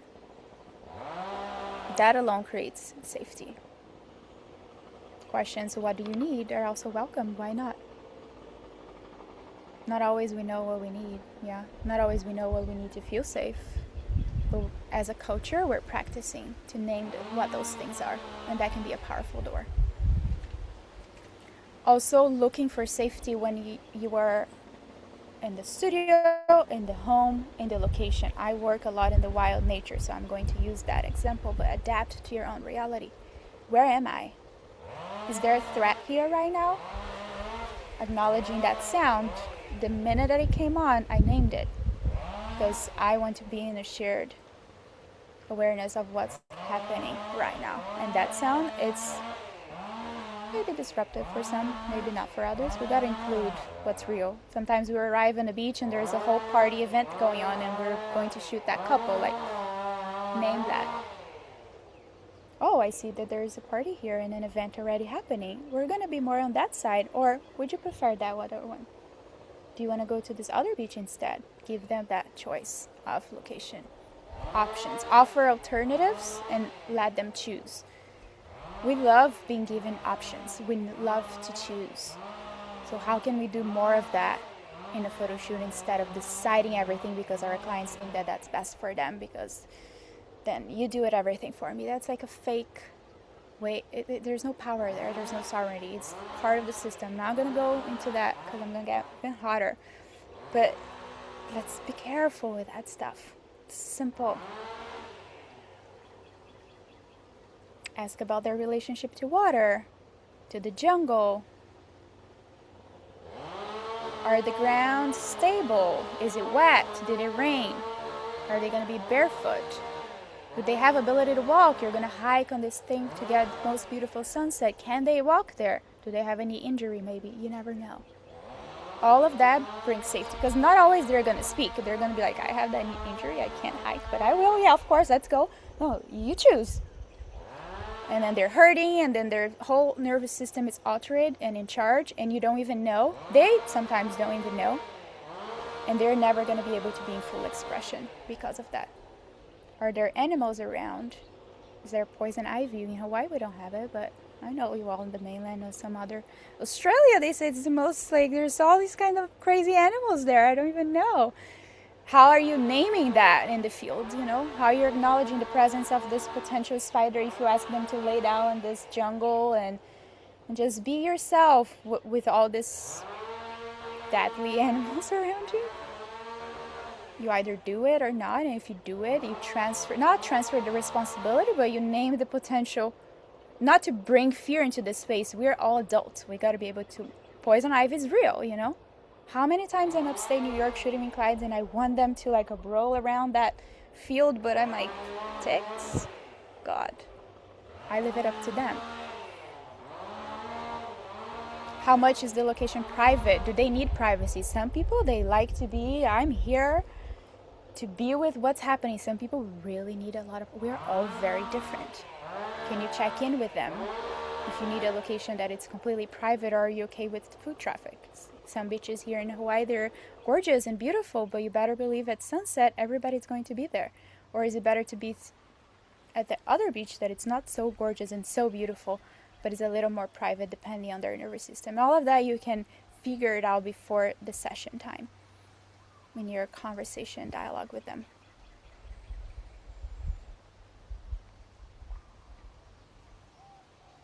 Familiarity is also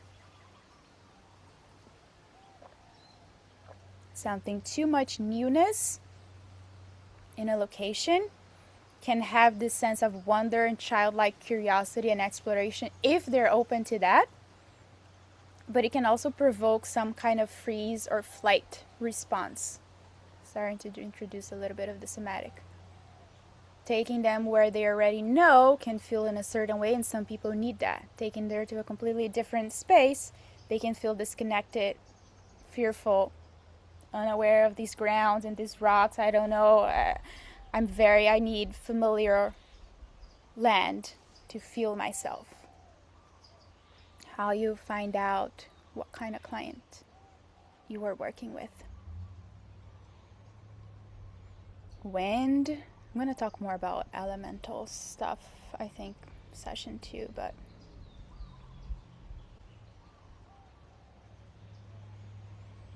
makeup. How do you advise them to wear makeup or not?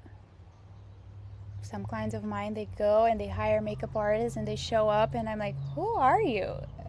I don't even say that, but I'm like, wow, I've never seen you like this. And I ask them how they're feeling and they're like, yeah, me neither. Like, it was too much. I asked her to not put that much, but now it's all black in my eye.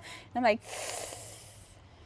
so now in our pre-session call, I always let them know, like, choose to wear makeup, whatever, English. There you go.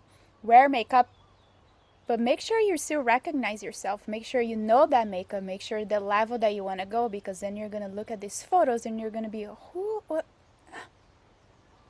And that's the part that I'm talking about, the performance, the hiding. Of course, so many people, it's photo shoot time. Of course, I'm going to wear makeup. Even now for this call, I have a little bit of lipstick.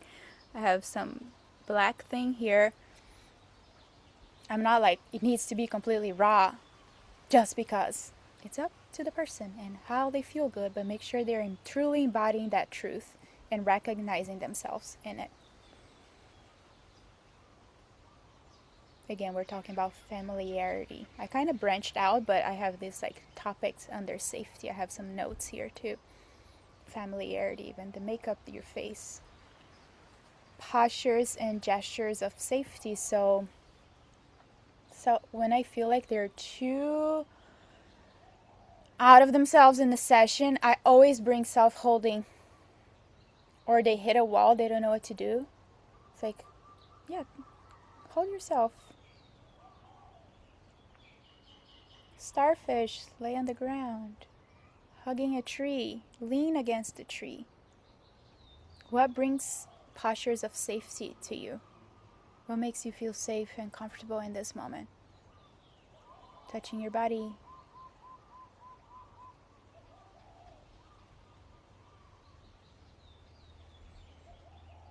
Moving slowly in the experience, enough so you can actually feel the different stages and cycles inside of a photo shoot. Maybe something really exciting happened and a big moment and a big expression and something was really alive and charged not in a bad way. And then before jumping to the next one, how can we like transition and give space between this pose or this location or this outfit or this next big moment? How can we actually like, yeah, stay in the silence, stay in the awkwardness of that, sometimes it's something bad that happens. You know, I had clients, I never had someone hurt themselves, but I had them hurt their outfits or an object that they brought that was sacred, some prop, let's just put it that way, or the silk beautiful dress, and then ended up going to the ocean, and then the rock, and then it ripped the dress, and then it was probably a $300 dress that they just bought. That's sad when that happens. You know, that there's a moment there that we need to be with it, like giving it space, acknowledging I saw it. How does that feel? Like, do you feel? Some of them are like, whatever, it's a dress, I had it for 10 years, it's time. And that might be the truth. Sometimes, like, no, I feel really sad, like, this broke, this is meaningful because it means, and then meaning starts to form. This prop broke that I brought, so precious and sacred, and now this means that this thing is, but, like, you know, people go, and we follow them, and we also give space, and that's the part of the boundary there. You don't go, oh yeah, your dress, like, and you just like you start crying with them because the dress, they have a little bit of discernment of like how serious is actually the issue. Hold space for the emotion that are present in the moment. Ask how they feel. Acknowledge that, validate it, feel it with them. But don't like, okay, maybe it's time to stop the shoot then because, you know, that's like merging with them deeper. Or creating too much fixing in that moment. It's like acknowledge and yeah, let's move on. You feel when they can move on.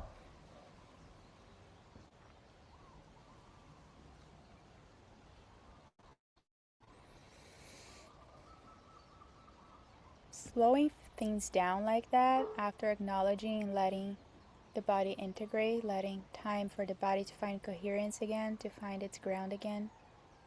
It's how we create capacity to be with life, capacity to be with in a photo shoot, capacity for the photo shoot to really become that thing that you love the photo shoot to become. And you, as the photographer, facilitator, sacred witness, you can co-regulate with your clients. You know, you model this. You're not gonna you're not gonna swim in them and in their emotions, but you're gonna hold your own sense of ground and calm, in attunement to what's happening, you know, acknowledging and validating all the time what you see and what's happening by physical, verbal cues, but keeping your voice, you know, your contact with them, breathing together. If they move in a certain way, you can mirror that. We're going to talk more of that in session 2, resonance in a photo shoot. If they start just like Victoria, she was like rocking side to side a few moments ago. I started rocking side to side. I just wanted to feel it and feel her. And my body naturally did. I didn't think, oh, let me resonate with her right now. I just found my body doing this because I saw she was regulating and maybe my body needed to regulate with her in that moment. I didn't know, but my body did. So I was just rocking. And whatever your clients are doing, you can just do with them. Not the whole thing. It looks like you're copying them and they're like, why are you doing everything that I'm doing? But some key moments, we can join them in the experience because that sense of companionship and co-regulation helps their nervous system to calm down. Is everything that I'm saying feel like so abstract and crazy, out of this world? No, it feels like you can receive and you experience that. Okay. Okay. Thanks for the physical cues and the resonance. Because now my body can soften more. Because sometimes I feel like I'm the only one in the room saying these things, even though they're simple things. And I can regulate with you more and trust more that we're in a shared field here, in some kind of encounter.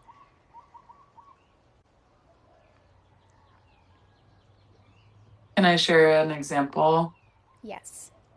So I had a photo shoot where my client had to go get something from their car, like an outfit, and they came back like really dysregulated because they opened the car door and like it tapped the car next to them and the person in the car got super upset. So yeah, we really had to do some co-regulating. And I feel like the way that I did it in that moment was like really empathizing with them. Like that really sucked. Like that person really made you feel unsafe, you know? So I think there was a little bit of that too, where it's Mm-hmm. like just like kind of like we did some like shaking out of that energy. Um, so those things happened, but I was glad that we were able to come back and maybe even stronger too, because I felt like they couldn't really talk about it. Like, oh no, I gotta get back to the photo shoot. Mm-hmm. But then it kind of actually became part of the experience. Like like you're reclaiming your energy and we're like practicing that in real time. Yeah. Yeah. Yes. Because you gave space and you Yeah. acknowledge it and you validate it and you brought that thing that they were probably going to hide and suppress, and that's going to Mm-hmm. become charge and stuckness and rigidness and freeze and fight, even response, because there was maybe anger, I don't know. Yeah. But no, you actually open up the space to invite that in. Even when clients say like, "Oh, I'm so afraid and I'm so anxious and I don't know, I'm so insecure about this session," and I'm like, "Great, we love that, we need that, bring that in," and they're like, "Oh, okay." You know, there's the shame is not there about what happened anymore. It's like we're gonna include it, and of course, this is the spiritual work that I'm talking about. We include what's alive. We have to. We must. Otherwise, we're going to betray ourselves, one way or another. So when safety is present, the heart. I mean, my heart's always beating fast before a photo session. I still get very nervous before it, and I have to include that. Eventually, my heart slows down.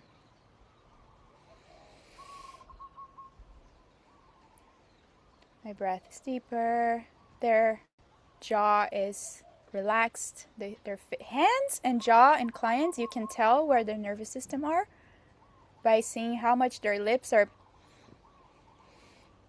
I don't know. This is just how my lips would. But you know, the lips and the mouth says a lot about how much tension you're holding and how uncomfortable you are with that situation or something. Sometimes it's because someone is there looking at them, and then you acknowledge that, and you got to be able to track these things. It doesn't mean like the whole photo shoot is a mess and they're mad at you and they're not comfortable with you. It's like it's not personal all the time, you know. Sometimes like a little detail, and then you acknowledge that and you watch their mouth relax immediately if you're able to track the small cues. Hands also. Look at their hands, always like this, or like this, or like this, or holding, or fixing, or constantly fixing. Like constantly. It's like talking. Nicole, you want to say something about talking? Yeah, just that. I find that a lot of my clients, they like to talk to regulate. I guess it's their form of Yep. regulation. Um, Fill in the space. Um, what do I do? What do I do? Is it okay? And having to really, yeah, Yeah. find like center myself to be Mm-hmm. able to not be dragged into that chatter and that worry. Yeah. But yeah, talking is a big one. Yeah. Yeah, it is. It's talking is interesting because it's important and helpful in some moments, and in some moments you can see that it's a nervousness. It's a flight response. It's like you're. What's the quality of that conversation? Is it in relation to what's happening there? Are they sharing as they're feeling and something's coming up, or is it just stories that they memorized about themselves, or it's like or asking too much about you, too much about the photographer? How long have you started taking photographs? Like, no, I cut that from the beginning. I answer here and there, or I leave it to the very end, but I don't allow them to want to know too much about me in that moment, because that's them like, I don't want to be seen, please don't look at me, this is too much, let's talk about you instead. You know, it's like taking up the space, but then they put you in this in the stage and they leave. And you have to be, you know, you're not going to place them back in the stage like lights on you right now, because that can be too traumatic as well. But you're going to ask maybe open questions to them. Or how is it like, yeah, how was your week? Or how is it feeling to be in this photo shoot? Did any dream visit you leading up to this photo session? Did you have any vision? Something that invites more of the mythic, imagination, dreaming aspects of themselves online so they can bring their energy back to the creative aspect and not talk about the weather or stories or ask about the photographer too much. So ideally, Nicole, you would not get to that point because of the preparation that you do with them, the acknowledging, looking for threat, orienting to the location. If you shoot in studio, I don't know if you do or not, but like showing them where the bathroom is from the very beginning, showing them where the exit is, especially people that have flight response and they need to know how to exit the place. Not that they're going to leave the photo shoot and run away, but instinctively in their animal body, you need to show them, if they would, where it is. Where is it? So the exit is here, there's emergency. Like seriously, that's how the nervous system operates. We are not aware of these things. You know, if you get in the studio and then you close the door, be careful how you're closing that door with the client inside. Their nervous system is picking something up that your might not. Definitely don't put anything blocking the door or furniture or yourself or lighting, something that they cannot open that door to flee. Leave the door open or close it, but the space around it open, yeah? All of these are preparation that if you pay attention to it correctly, the client might not be in too much of the talking, you know?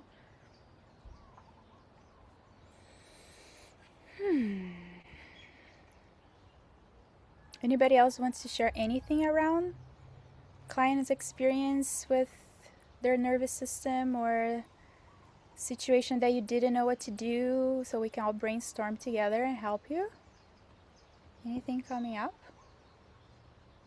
I have a question. I want to share something. Your so like throughout these years of working primarily with trauma survivors and people that um, struggle with their body, acceptance or feeling comfortable with their body. And I'm just like thinking about the neutrality, keeping how do we keep the neutrality and flow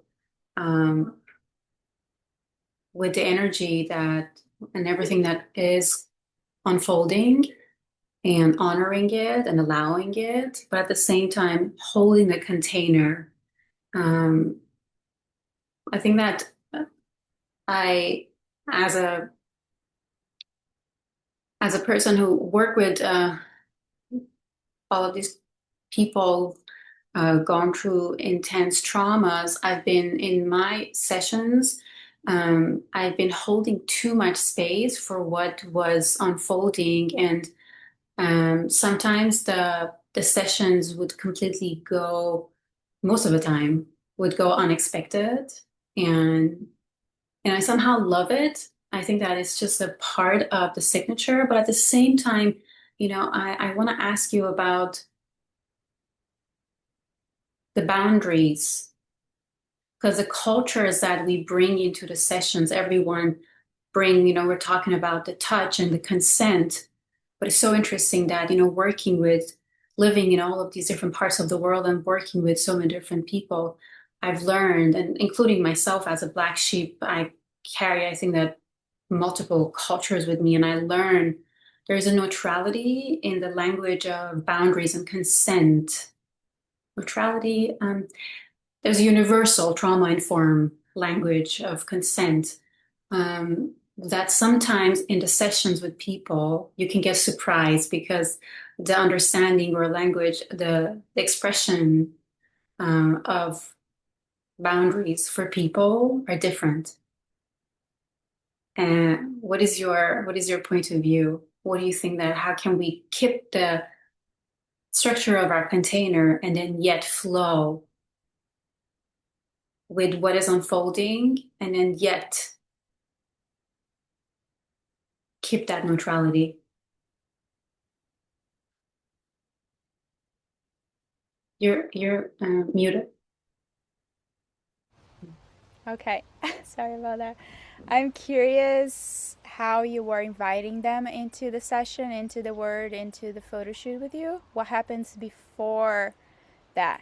Inevitably, we're gonna be with people's nervous system and trauma and emotional states, whatever that is. But I'm curious if that's something that you connect with them prior to, or it's something that it comes out of their field in the moment of, or it's something that you are inviting the moment of the photo shoot but not prior. I'm It just was curious, always just something that was unfolding in the moment. in the And moment. so I use a lot of non-verbal communication. I don't give direction, and I somehow communicate that as my language, as one of my signatures. It's just how I work.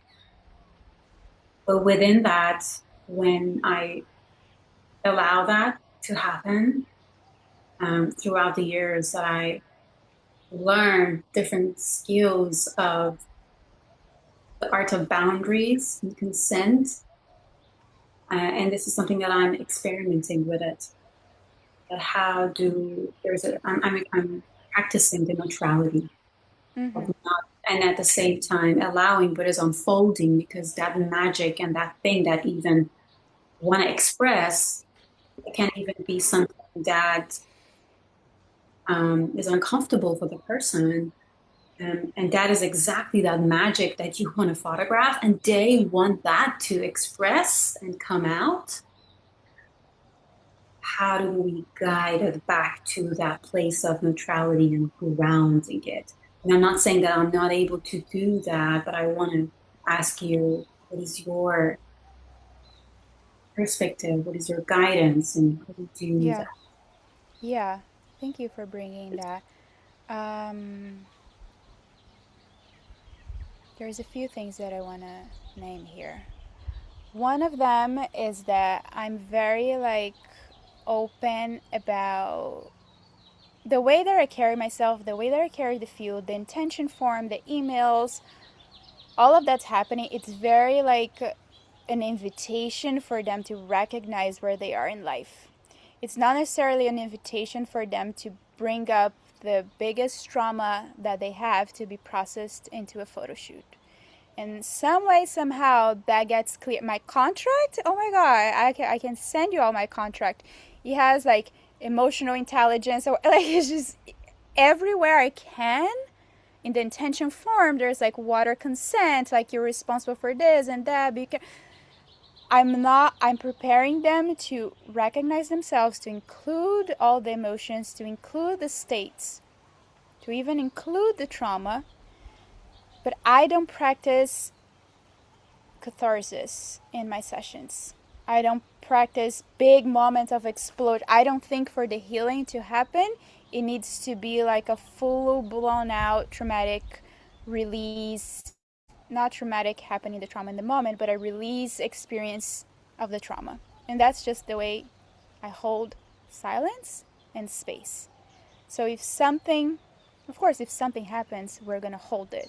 But the work that I do prior, it's like, hey, like this is not the same with this immersion. This is, we're talking nervous system literacy here and trauma, but it's not a place that we're going to go into every single one of you or even any of you trauma and really dive in. It's not the space for that. And that can be said, that can be named. You know, when you invite people into a demo like I did with Yada, it's like, don't bring the biggest boundary crossing that you ever experienced. Bring in something happened today, yesterday. So that's a way of preparing it. And then when something happens, we have to slow down what we're doing. We have to name it and acknowledge, asking them how they're feeling, asking them if they want to share anything about it. And if they're going to stories and flying away, it's like, hey, that's why somatic. Let's bring your attention into your body right now. Let's see how your body's feeling with everything that it's coming up. Feel your feet on the ground. Feel your spine. You have to have that kind of activation in you. You have to have that kind of like facilitation practice ready to give it to them. So like slow down your breath. Feel the feet on the ground, simple. Orient to the space. Slowly. If you're in a beautiful place in nature or in a room or in a house or in their home, let's just only that brings safety into their body, because what we are doing in that moment is scanning for threat. The instinct of the body when I ask you all to orient is to like, is there an animal that it's gonna come bite me? Are there people looking at me? Is there anything here that feels dangerous? And although we're not saying that to ourselves, our body is scanning and seeing. So in that, Sahara, if you had someone that it's going through an experience and it's a big moment, we have to rely on these basic grounding skills. It's not even about you being neutral about it or not. You got to acknowledge that it's there, and you got to be like, hey, I'm taking you from this mind spiral. I'm not saying that your example is a mind spiral. It can be many things. And we're going to orient. You don't even need to explain that you're looking for a threat. Their body will know. And we're going to feel the ground. And you can bring resources. You know, in somatic experiencing, we work a lot of like internal resources, which is orienting, grounding, feet on the ground. And that's how you have to hold the container firmly when you invite them into that. You really have to like, hey, we're going to do this now. Would you join me? Would you be open? And external resources can be someone that feels like an ally or a support person for them. It can be a memory that makes them feel good, something that they lived in their lives that just brings incredible safety and pleasure and comfort and well-beingness to them. It can be a place. You ask them to think of it. You bring that into the field. You invite the unseen energies to join the field. So is there a place right now that you feel, usually you try to track what the trauma is or what the situation is, and then you bring a counter vortex to it? Is there, for me, water always comes every time someone is doing that kind of intervention, which is not an intervention, it's just like a support grounding space. I'm like, I just stop and I imagine the ocean and I imagine the water and I imagine that I'm floating in the water, and my nervous system immediately like, and I'm able to negotiate and pendulate out of the trauma vortex into something that feels good. So using the power of imagination, of bringing external resources, bringing a person. Oh, my grandmother who passed away 2 years ago.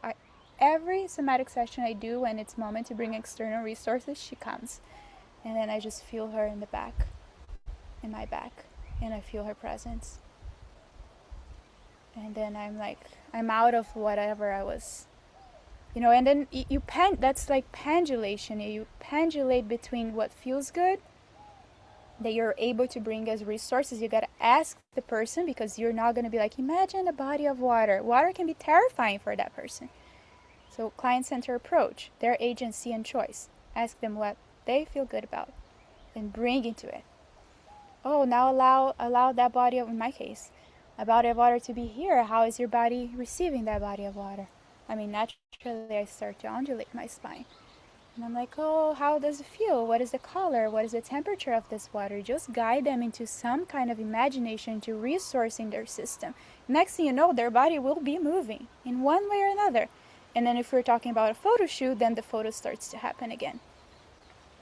Even if I'm in this trance place with my eyes closed, feeling the water and it's blue and I don't know, and I also, there's fishes under me, and then I have this smile on my like, eh. And then the session happens.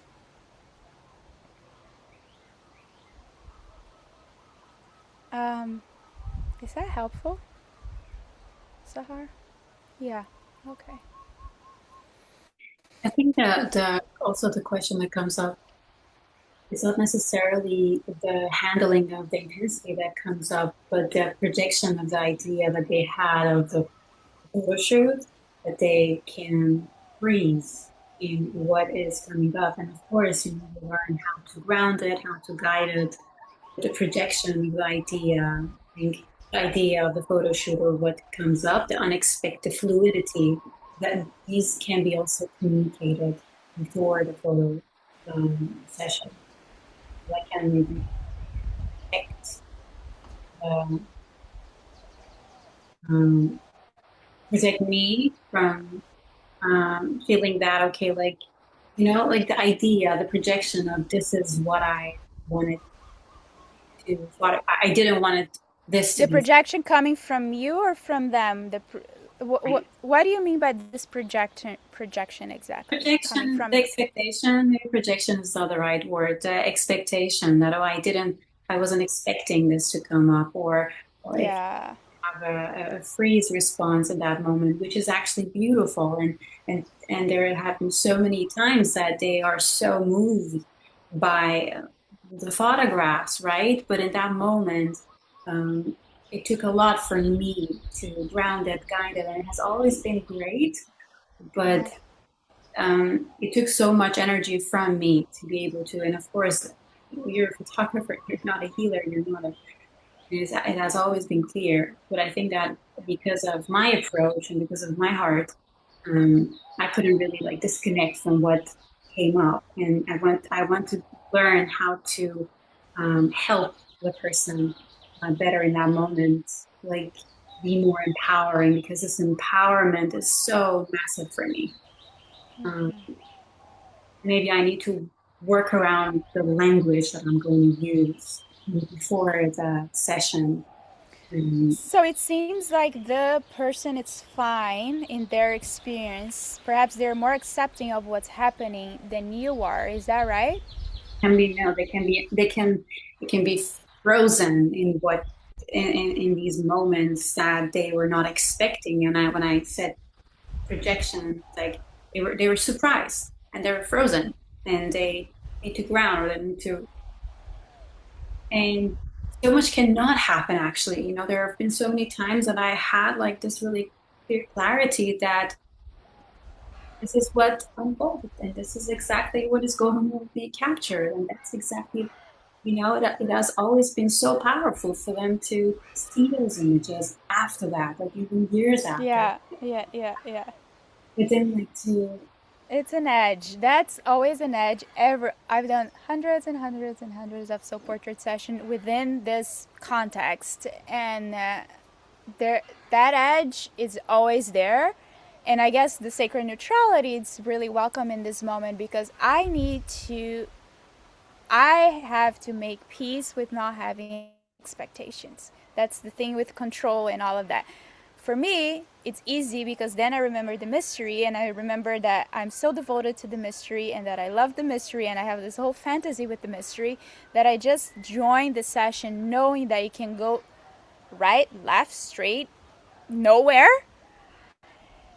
And by the end of the session, for my own sake, for my own sanity, for my own nervous system, for my own happiness in this life, and service, that's the real service. And that's like the wounded healer. I know you said, oh, you're not a healer, you're a photographer, but we're all healers in one capacity or the other.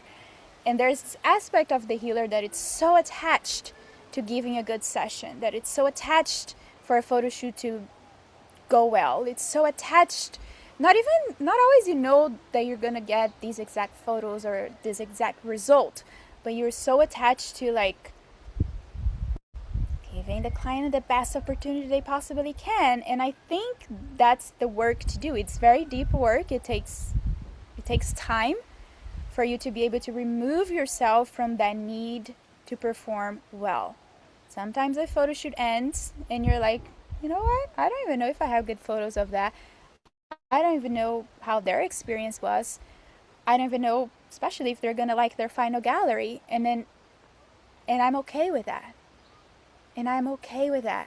As painful and as difficult as it is to be with that reality, that's where the liberation really is.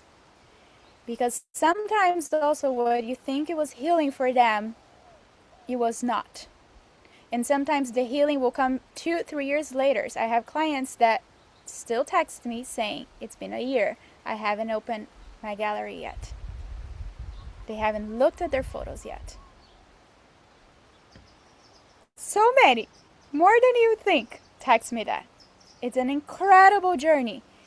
The session, it's still in session. I'm a craniosacral enthusiast. I'm not certified, but I study a lot. I don't know if you've ever heard of craniosacral biodynamics, but craniosacral biodynamics has this really like beautiful teaching of non-doing, like a non-doing approach where practitioners are witness to the body's healing, but we're not fixing it or doing it or responsible for it.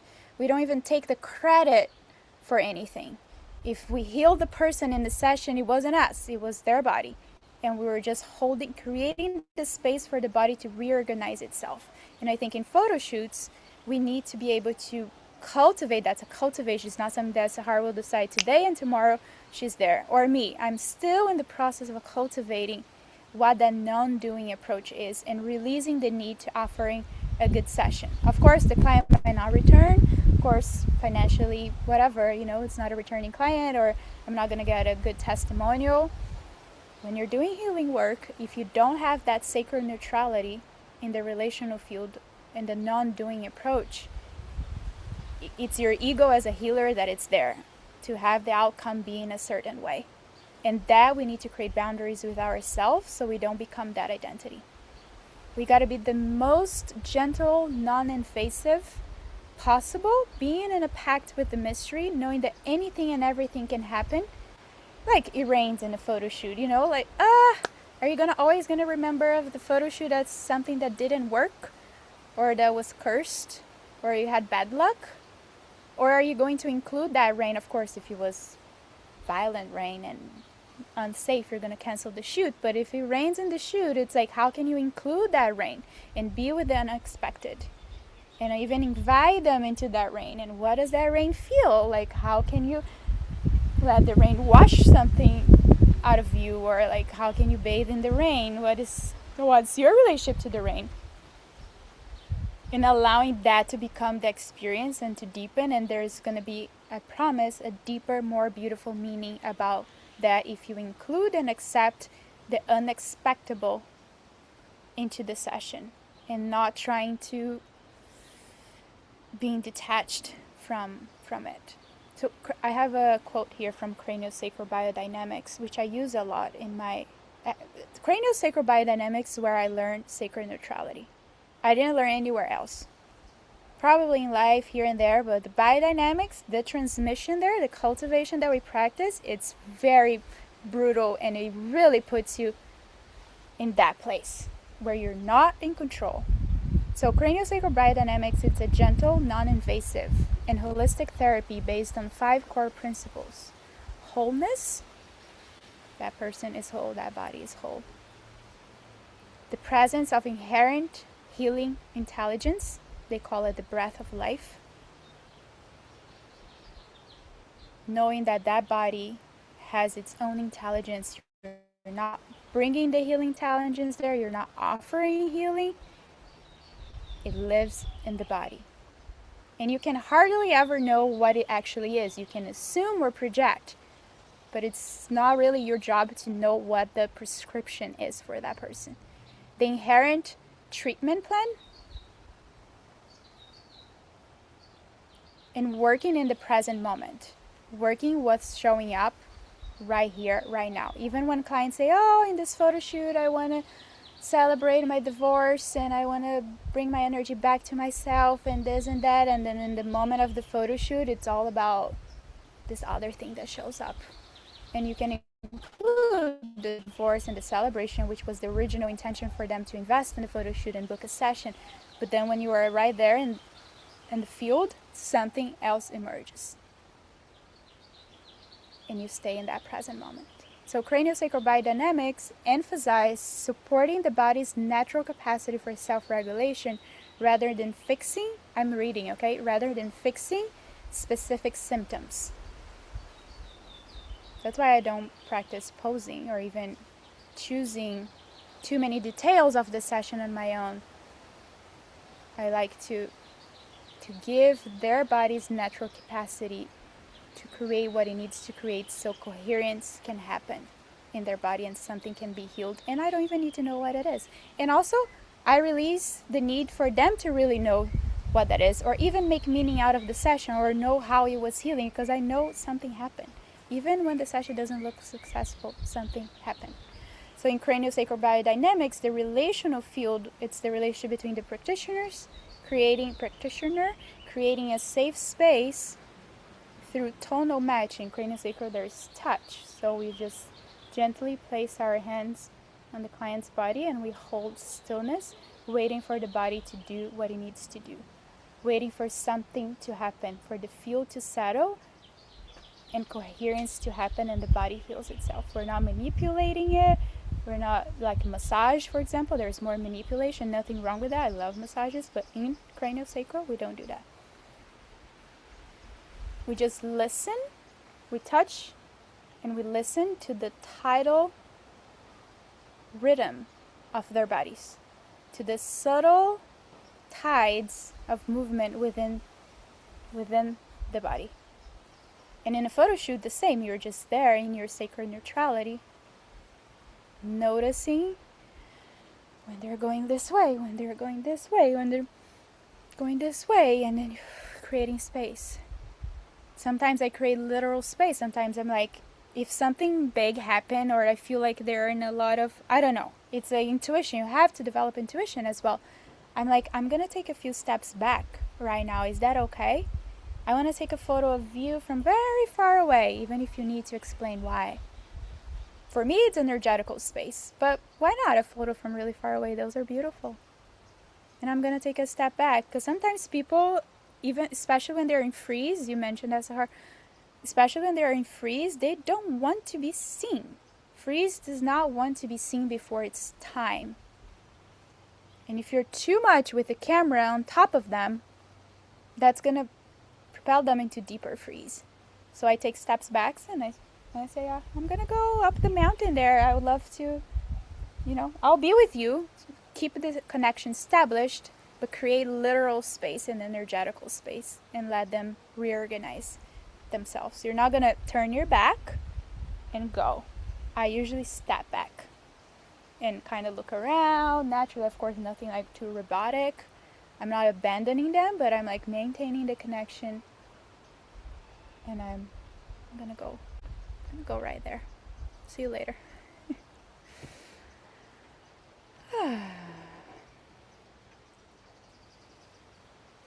So in trauma responses environments, I always stay very curious. Investigate.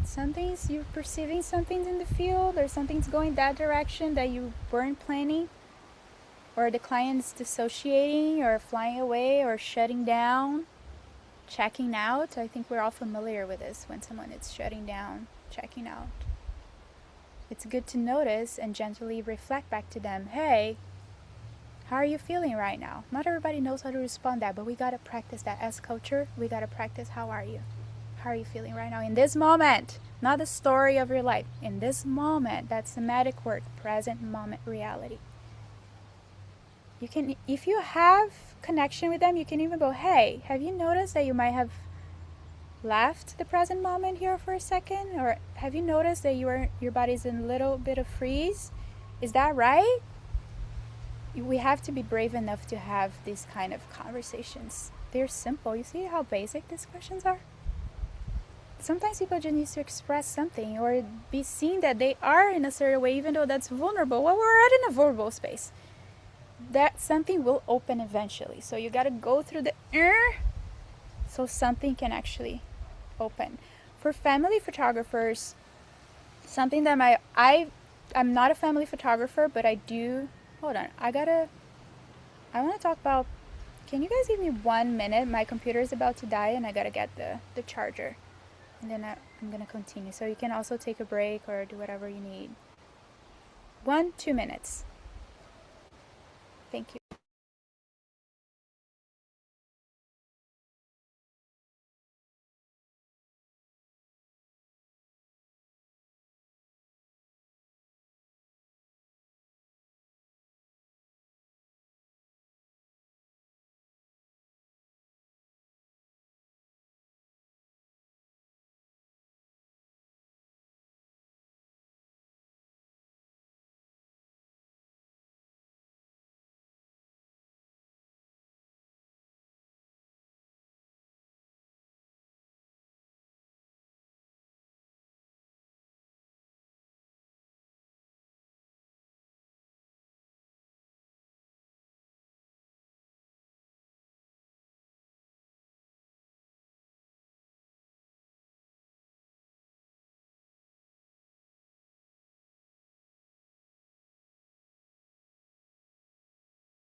family photographers. As I was saying, I'm noticing now I'm in a chair and not on my ball, and my body, you see, like, I'm like, I don't even know how to be in this chair, so I'm gonna grab my ball. Just constantly noticing pleasure, comfort, safety, how my body likes to be. Give that to the body. I'm not a family photographer, but I do photograph families, and I am studying to be a family constellator, I guess in English. I'm studying in Portuguese, so constelação familiar is what we call it. And what I notice in family photo shoots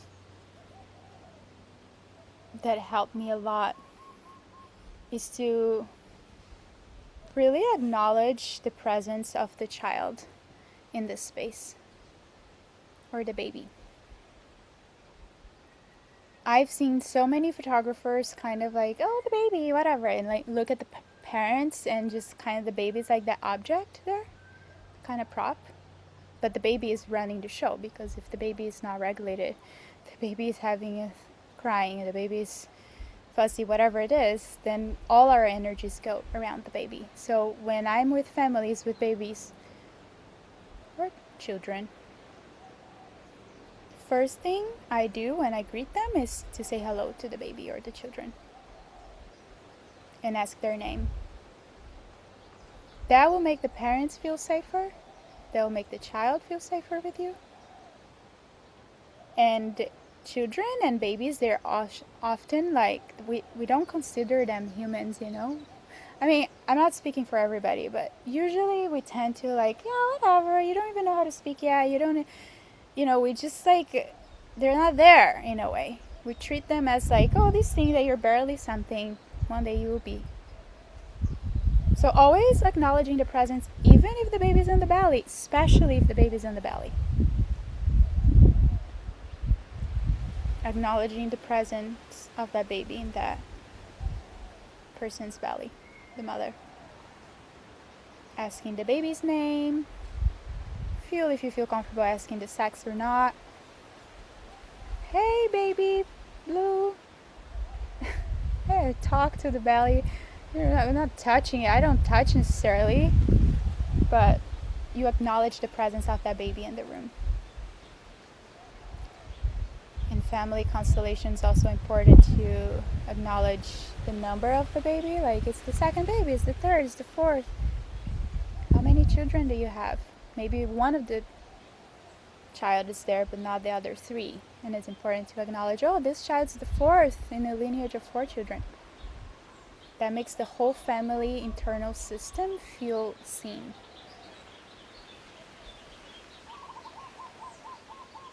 And of course, I mean, all the sessions that I did with babies and children, they are the center of the attention. For people that photograph families, I would love to hear more of your perspective on that. Because I'm like, as I bring somatic photography into the world, I'm like, oh, how can I explore more into the family systems? I study a lot of family constellation, but it's hard to like ground the whole family into a practice and like have them feel their feet. Although you could. Look around the child, look around the space. What do you see? Is there anything that you see that you love here? Is there any piece of nature that you like, or whatever the language that you want to use? And then they're like, yeah, this tree, and then you start the session there with the tree, the choice and agency of the child. Orienting to, you're including everything, you're orienting, making them orient. Look around, look everywhere. After you're done looking, let me know. What is the one thing that you would love to... And then have them have a choice. The parents will usually follow. Sometimes you can do that with the parents too, and then everybody has a turn. But you share a little bit of that responsibility of the creation of the session with what's alive for them.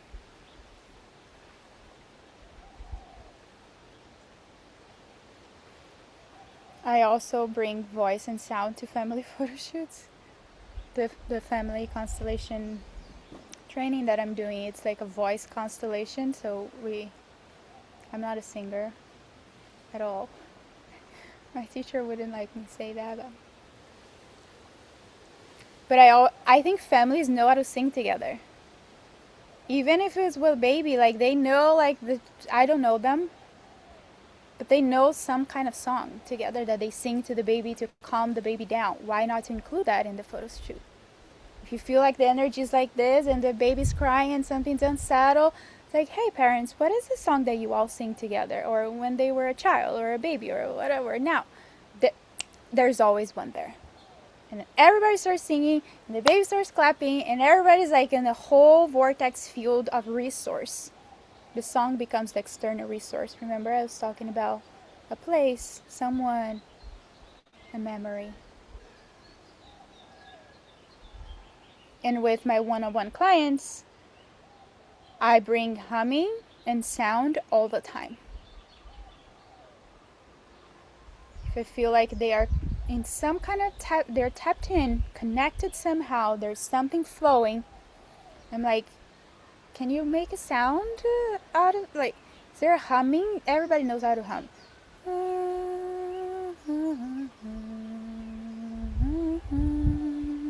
Everybody knows how to do that. You don't need to sing a song. Some of them do. I work with a lot of healers, so healers, I don't know why they tend to sing. And the humming, it's a self-care. It's a resource. It's an internal resource of self-care and authenticity because it's your voice. And they don't need to hum for me or so I can hear. Actually, I even step back when I ask them to hum and sound. It's for them. It's for them to self-regulate and listen to the sound that is alive in that moment.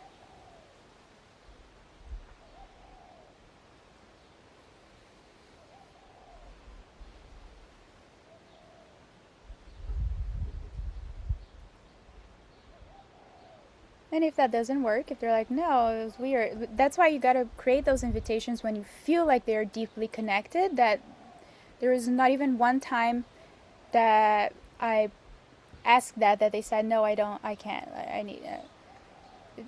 Because they're connected enough that I know that the sound wants to come.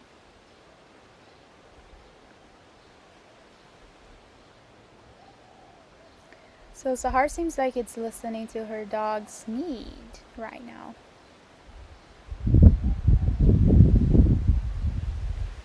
Okay, love. Take care of the dog, take care of yourself, take care of what's emerging in the field for you.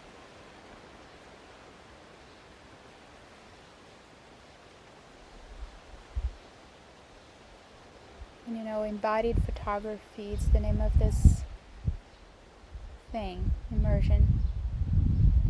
But we're not responsible for our clients' level of embodiment. Some people are fully expressed and embodied and they're dancers and they do this and they have very little freeze in their system. They're able to really fully let go and be in flow state right away. Some of us don't. And we have to be able to let that go. We're not responsible for how embodied or expressed our clients feel. It's not that they are, because embodiment, it's there. It's just in that moment, how do they feel? It's their own process. Sometimes, like I was sharing with Sahar, sometimes a session won't unfold in the way that we have imagined, and that's okay. It's liberating. There's so much pleasure to feel. We know that. We have relationships, they don't work out. Like we have to work with surrender and things not going exactly our way. But in these sessions, in these photo shoots, I tend to believe that when we're able to drop in there, something more beautiful and more real manifests itself that needed to. Something needed to be seen that none of us could ever predict. Great that we got visited by something more profound. People are exactly where they are. People are exactly where they are with their capacity to embrace a photo shoot, to live a photo shoot, to receive their images or not. Like some clients of mine, they'll open it for 6 months, a year. They respect that capacity. They're not ready to see some aspects, parts of themselves. Not the bad, not like, oh, bad photos, also the good, we sometimes don't have capacity. Actually, we have way more capacity to be with the bad. I'm not going to go to the binary here, but with the bad, the negative emotion, then we have capacity to be with the good and with pleasure. That's why I start sessions, even the session today, with how can we resource ourselves, how can we bring more pleasure, how can we bring more comfort. Because staying with pleasure and staying with comfort is actually harder than staying with the trauma.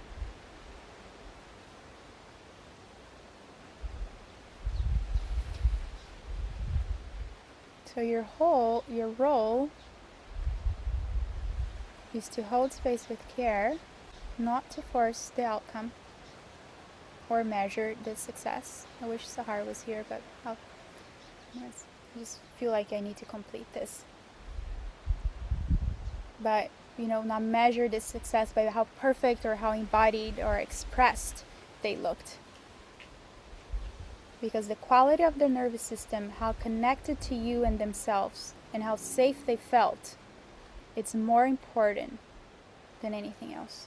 The quality of their nervous system and their sense of connection with another human being, their relational field, and with themselves, that's what defines the depth of their embodiment.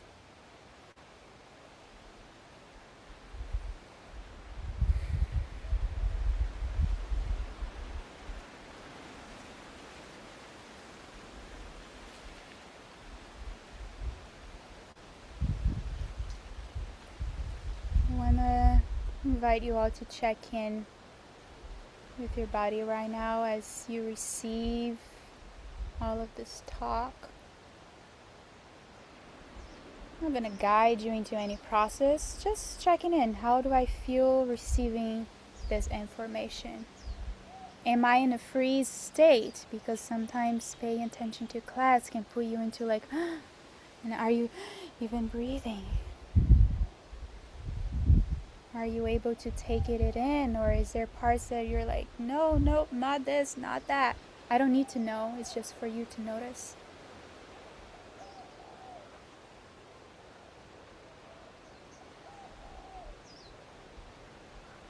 Yeah.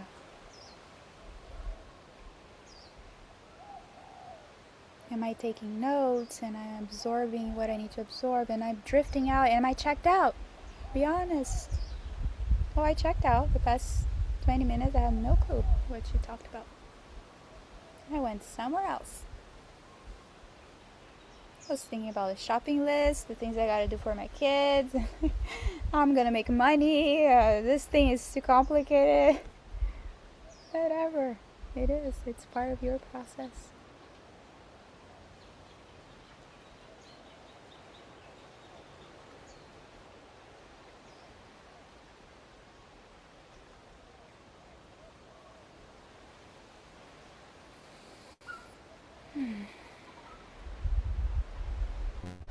Yeah.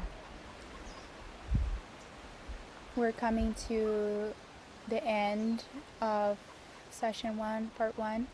Some of you will be joining session 2. I hope most of you do. There's a lot more to get into, some demos.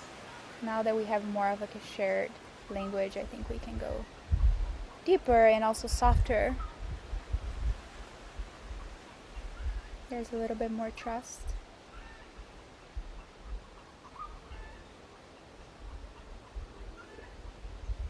I want to see if there's anybody that wants to share anything at all about session 1 or how this information's landing for you, or even reflect back your takeaway, I guess, in session 1. What's staying with you? Nicole. Yeah, I would like to share.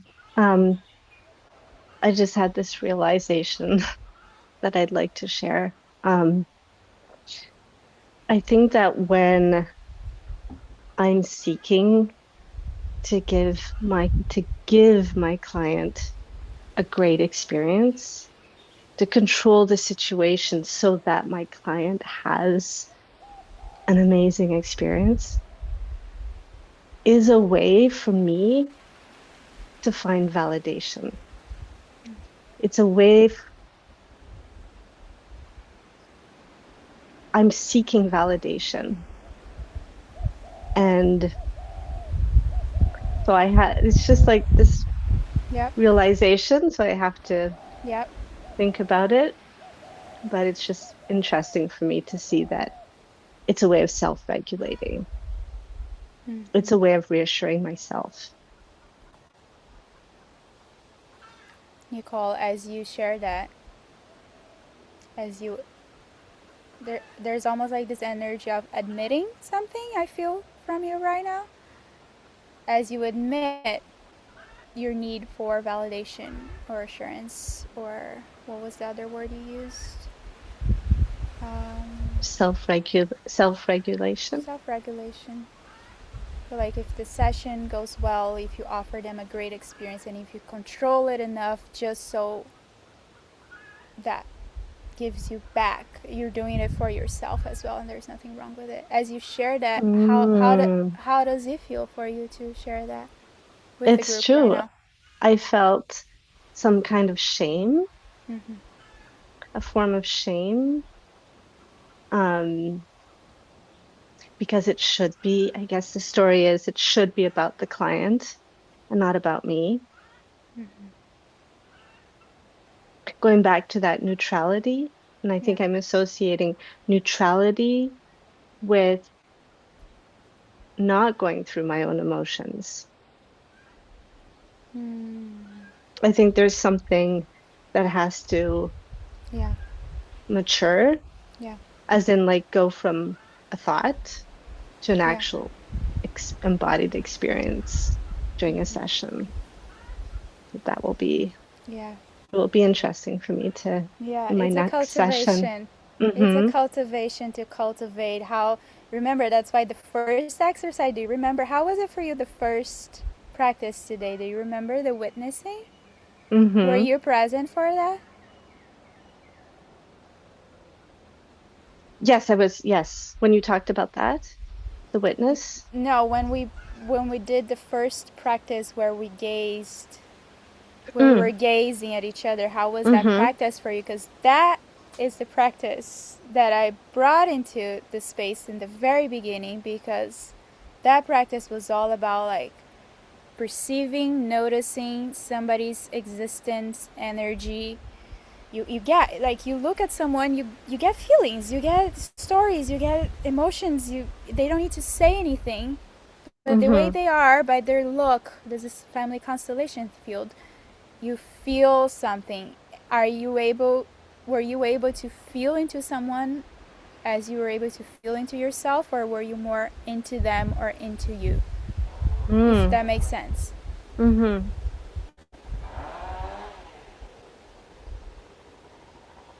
I think I was more into everyone here than myself. Than yourself. Yeah. Yeah. Yeah. In somatic experiencing training, every time there's a lot of this in the Q&A portion, where a student comes and says, "Oh, but my client was so altered and emotional, and I feel like their nervous system was like this, and they weren't paying attention, they weren't even looking at me, and they were doing all these things, and they were so ungrounded, and what do I do?" And then the teacher, I love her so much, she just says, "Were you grounded? How was your energy field? Did you belong to yourself in that moment? Were you clear? Did you have a shopping list in your head? Did you have this anxiety about offering them a good session, and that anxiety, they could feel it, and that's why they were..." She wasn't saying that that's why, but those are things to start considering. Every time, like, "Oh, but they are da da da da da," I'm like, wait, am I here? Am I present? Am I giving this idea that anything can happen, I'm able to hold? Of course, not always we are. But that's, I think, the journey you're speaking to. It's like the therapeutical journey of the healer, which as photographers, we are not always tapped into it, to know. And I think a good therapist in general, okay, we are therapists here, let's just put it that way. it's able to resonate and empathize and feel into whatever is happening in the session, that's the most important. The relational field between the therapist and the client and how much empathy is present in the field, it's what allows for the healing to happen. Because I don't want you to leave this call feeling that sacred neutrality. It's like you're having a full explosion of emotions and I'm like, okay, yeah, I understand. Okay, do you like to change your outfit right now? Like, I don't mean that. I mean like really feeling into their experience, but not diving deeper into the trauma vortex with them.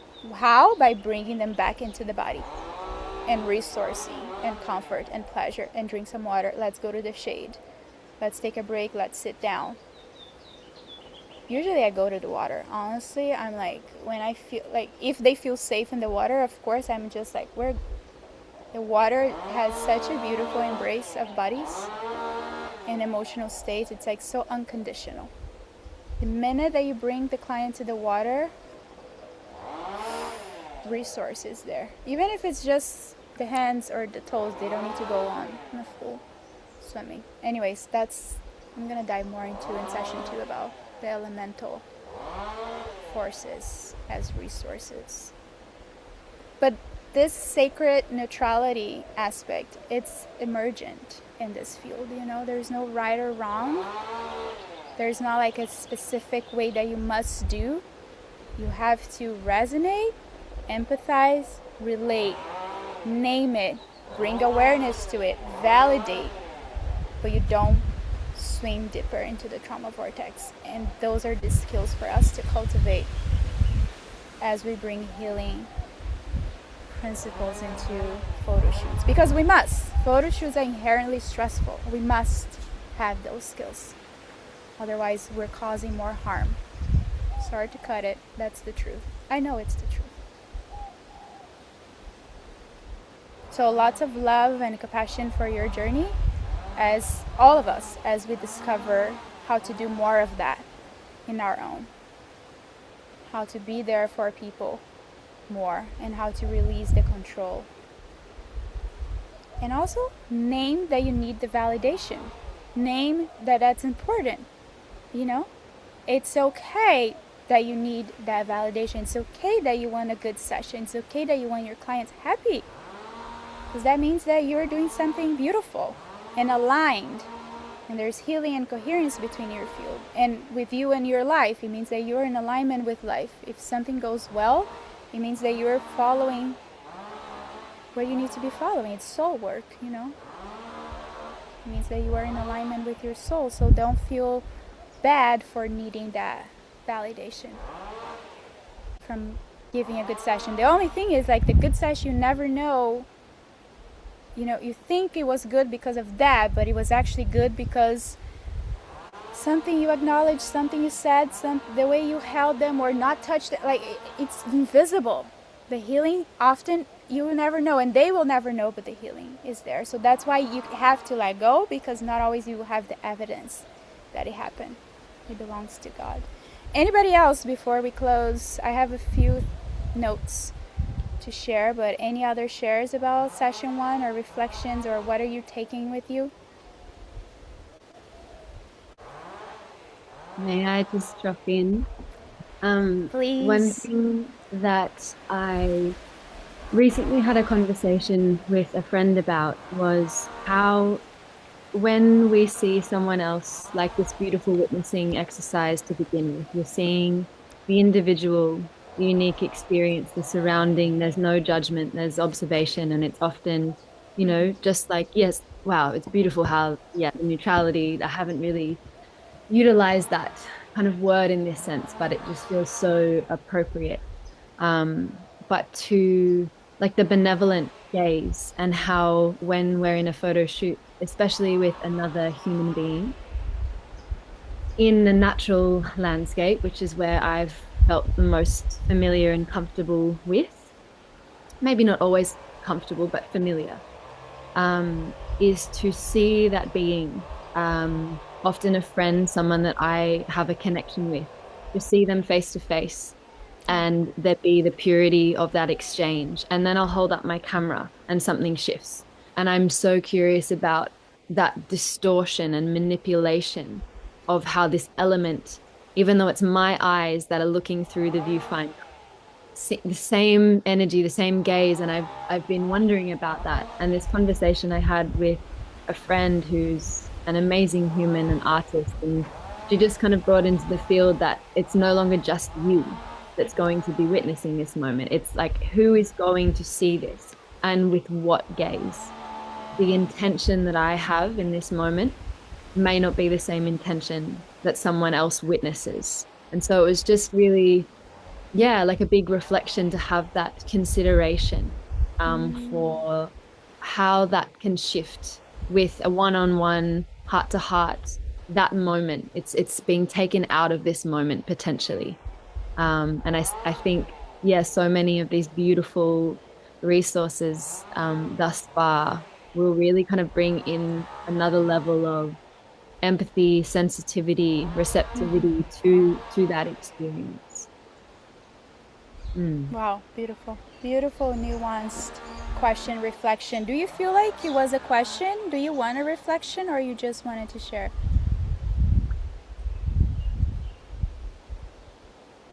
Perhaps it was more a reflection. A reflection, Yeah. yeah. Gorgeous. Yeah, because it was something that maybe this reflection that I had the other day was given a bit of a response, and it kind of just clicked, whereas I've been in spaces before and I haven't understood so much why the discomfort can show up when I'll be in this beautiful flow and exchange, and then the camera kind of can shift that. And I've had people say to me, especially it's been in a couple of ecstatic dances where I've been in that space, and my body, like, I can be in that space because that's where I feel the most comfortable. And there was one woman one day in a group environment that said when she saw me, she said, when I saw you, it took me out of my experience. It took me out of my moment. And I was like, oh, wow. Okay. Like, I was seeing such an amazing gesture and like poetry in movement, and to kind of feel like I took her out of that. I was like, wow, okay, so how can I move in that space where it doesn't feel like my energy is manipulating or shifting someone else? And so maybe that aspect feels like more of a question, and we don't need to go into that today, but maybe it'll be kind of further explored throughout the session. Yeah. But yeah. Thank you. I love the nuanced observation, a lot of observational, deep embodied feeling. Like, if there's something in your body that says something about the discomfort of that, and there's a lot that I actually want to share about it, but I want to respect our time here, and maybe I'll share it on session 2. What I will say is, well, there's 2 things. One thing is photographing an event like retreats. I've done a lot of work with retreats, and what does it mean to photograph retreats when people are going through it in a moment, and there's something they're capturing, that harvesting that moment of extreme vulnerability when you don't actually have a connection with that person in particular. You have a connection with the retreat facilitator or the event. There's something I want to say about that later. And then the camera itself, the lens, I don't have my camera here right now, but the lens is a mirror. When you hold the camera, you're holding the mirror. I know we speak about mirror in a very mythopoetic way, but the mirror mirrors back to you something. It's, in my exploration, I want to acknowledge that people might feel like, oh, but this is going to be taken out into the world and how other eyes will perceive it. And there is also the exploration of that mirror, because when I look at a photographer with a camera, I'm looking into the mirror, and that mirror is reflecting back myself. And that's a moment where I'm confronting my own self. I think that's that's where the thing is. It's them seeing themselves, actually seeing it, and what that means for them to actually be in that confrontation of like, even mythopoetic, they're like, wow, there's a mirror right in front of me. Who am I when I look at myself? And how can I gaze? And then that is their inner journey. It's a deep spiritual, emotional journey. It's the work. It's lifetime work of being with yourself, which is, for me, the most terrifying aspects of being alive. So there's a lot. Beautiful. There's a lot there. There's a lot there that I want to see, but as you can see, I just speak more than sometimes I should. Anybody else before we close? I'm sorry we're 7 minutes past the time. But if anybody needs to go, please go. I mean, the content of session 1 has been delivered, but I also want to give space if there's any more shares. We might not be together in session 2, so. You're leaving, Adam, or you're speaking? Oh, Victoria, sorry. I have to leave, and I won't be present for the next one, but thank you so much. Thank you. Talk to you soon. Yeah, I just wanted to add about the importance of wounded healer. So I think in myself, I can get very hooked to the idea of helping someone or like fixing someone because of my things. And I don't know, that's just something that I brought off as something important from today's session. I think that's it for me. Thank you, Victoria. Thank you for noticing that within yourself and your field and your practice and how that's important for you. And it's going to be a journey, yeah? There's no right or wrong. You're going to find the middle point for you of how much and how little. Thank you.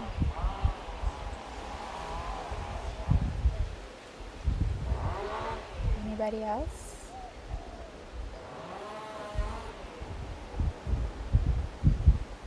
Okay.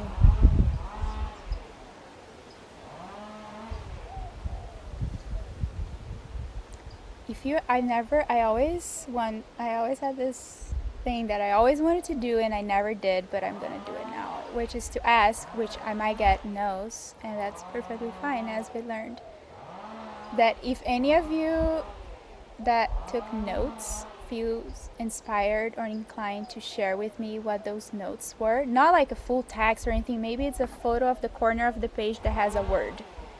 I would love to have that for my own integration of this immersion and the understanding of what language, I'm passionate about language, of what language and words and insights are touching you. And I think that could be a beautiful, authentic way of sharing what you felt called to take a note and for me to receive that. Of course, it's an open invitation. Nobody needs to, but you can, I don't know, email me or WhatsApp me or DM me or whatever, doesn't matter.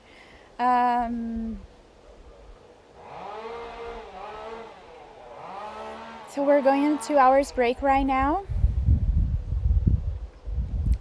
I have to go feed my son. I'll be back for the second session. Okay, for the photo notes. See you soon, Nicole. And we're gonna take a 2 hours break. Feed yourself, nourish yourself. I know not all of you will join us. I hope you do.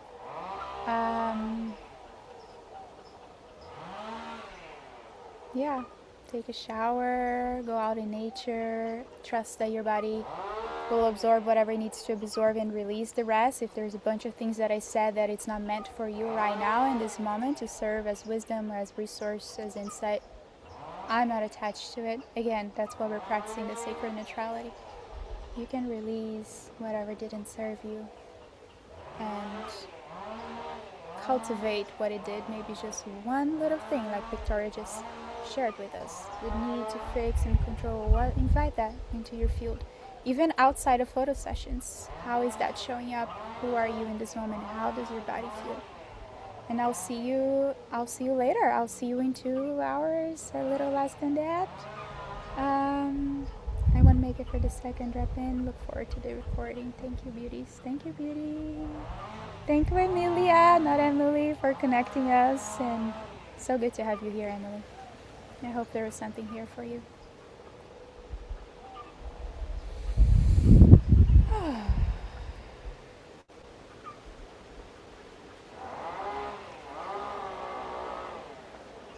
There's a different link for session 2 on the email. I don't know if you saw that, but session 1 was a link, session 2 is a different link. I'll let you all go now. If anybody has anything to say or even bye with your voice, I would appreciate that. Otherwise, I'll just we all feel a sense of closure, and you feel good. Do you need anything?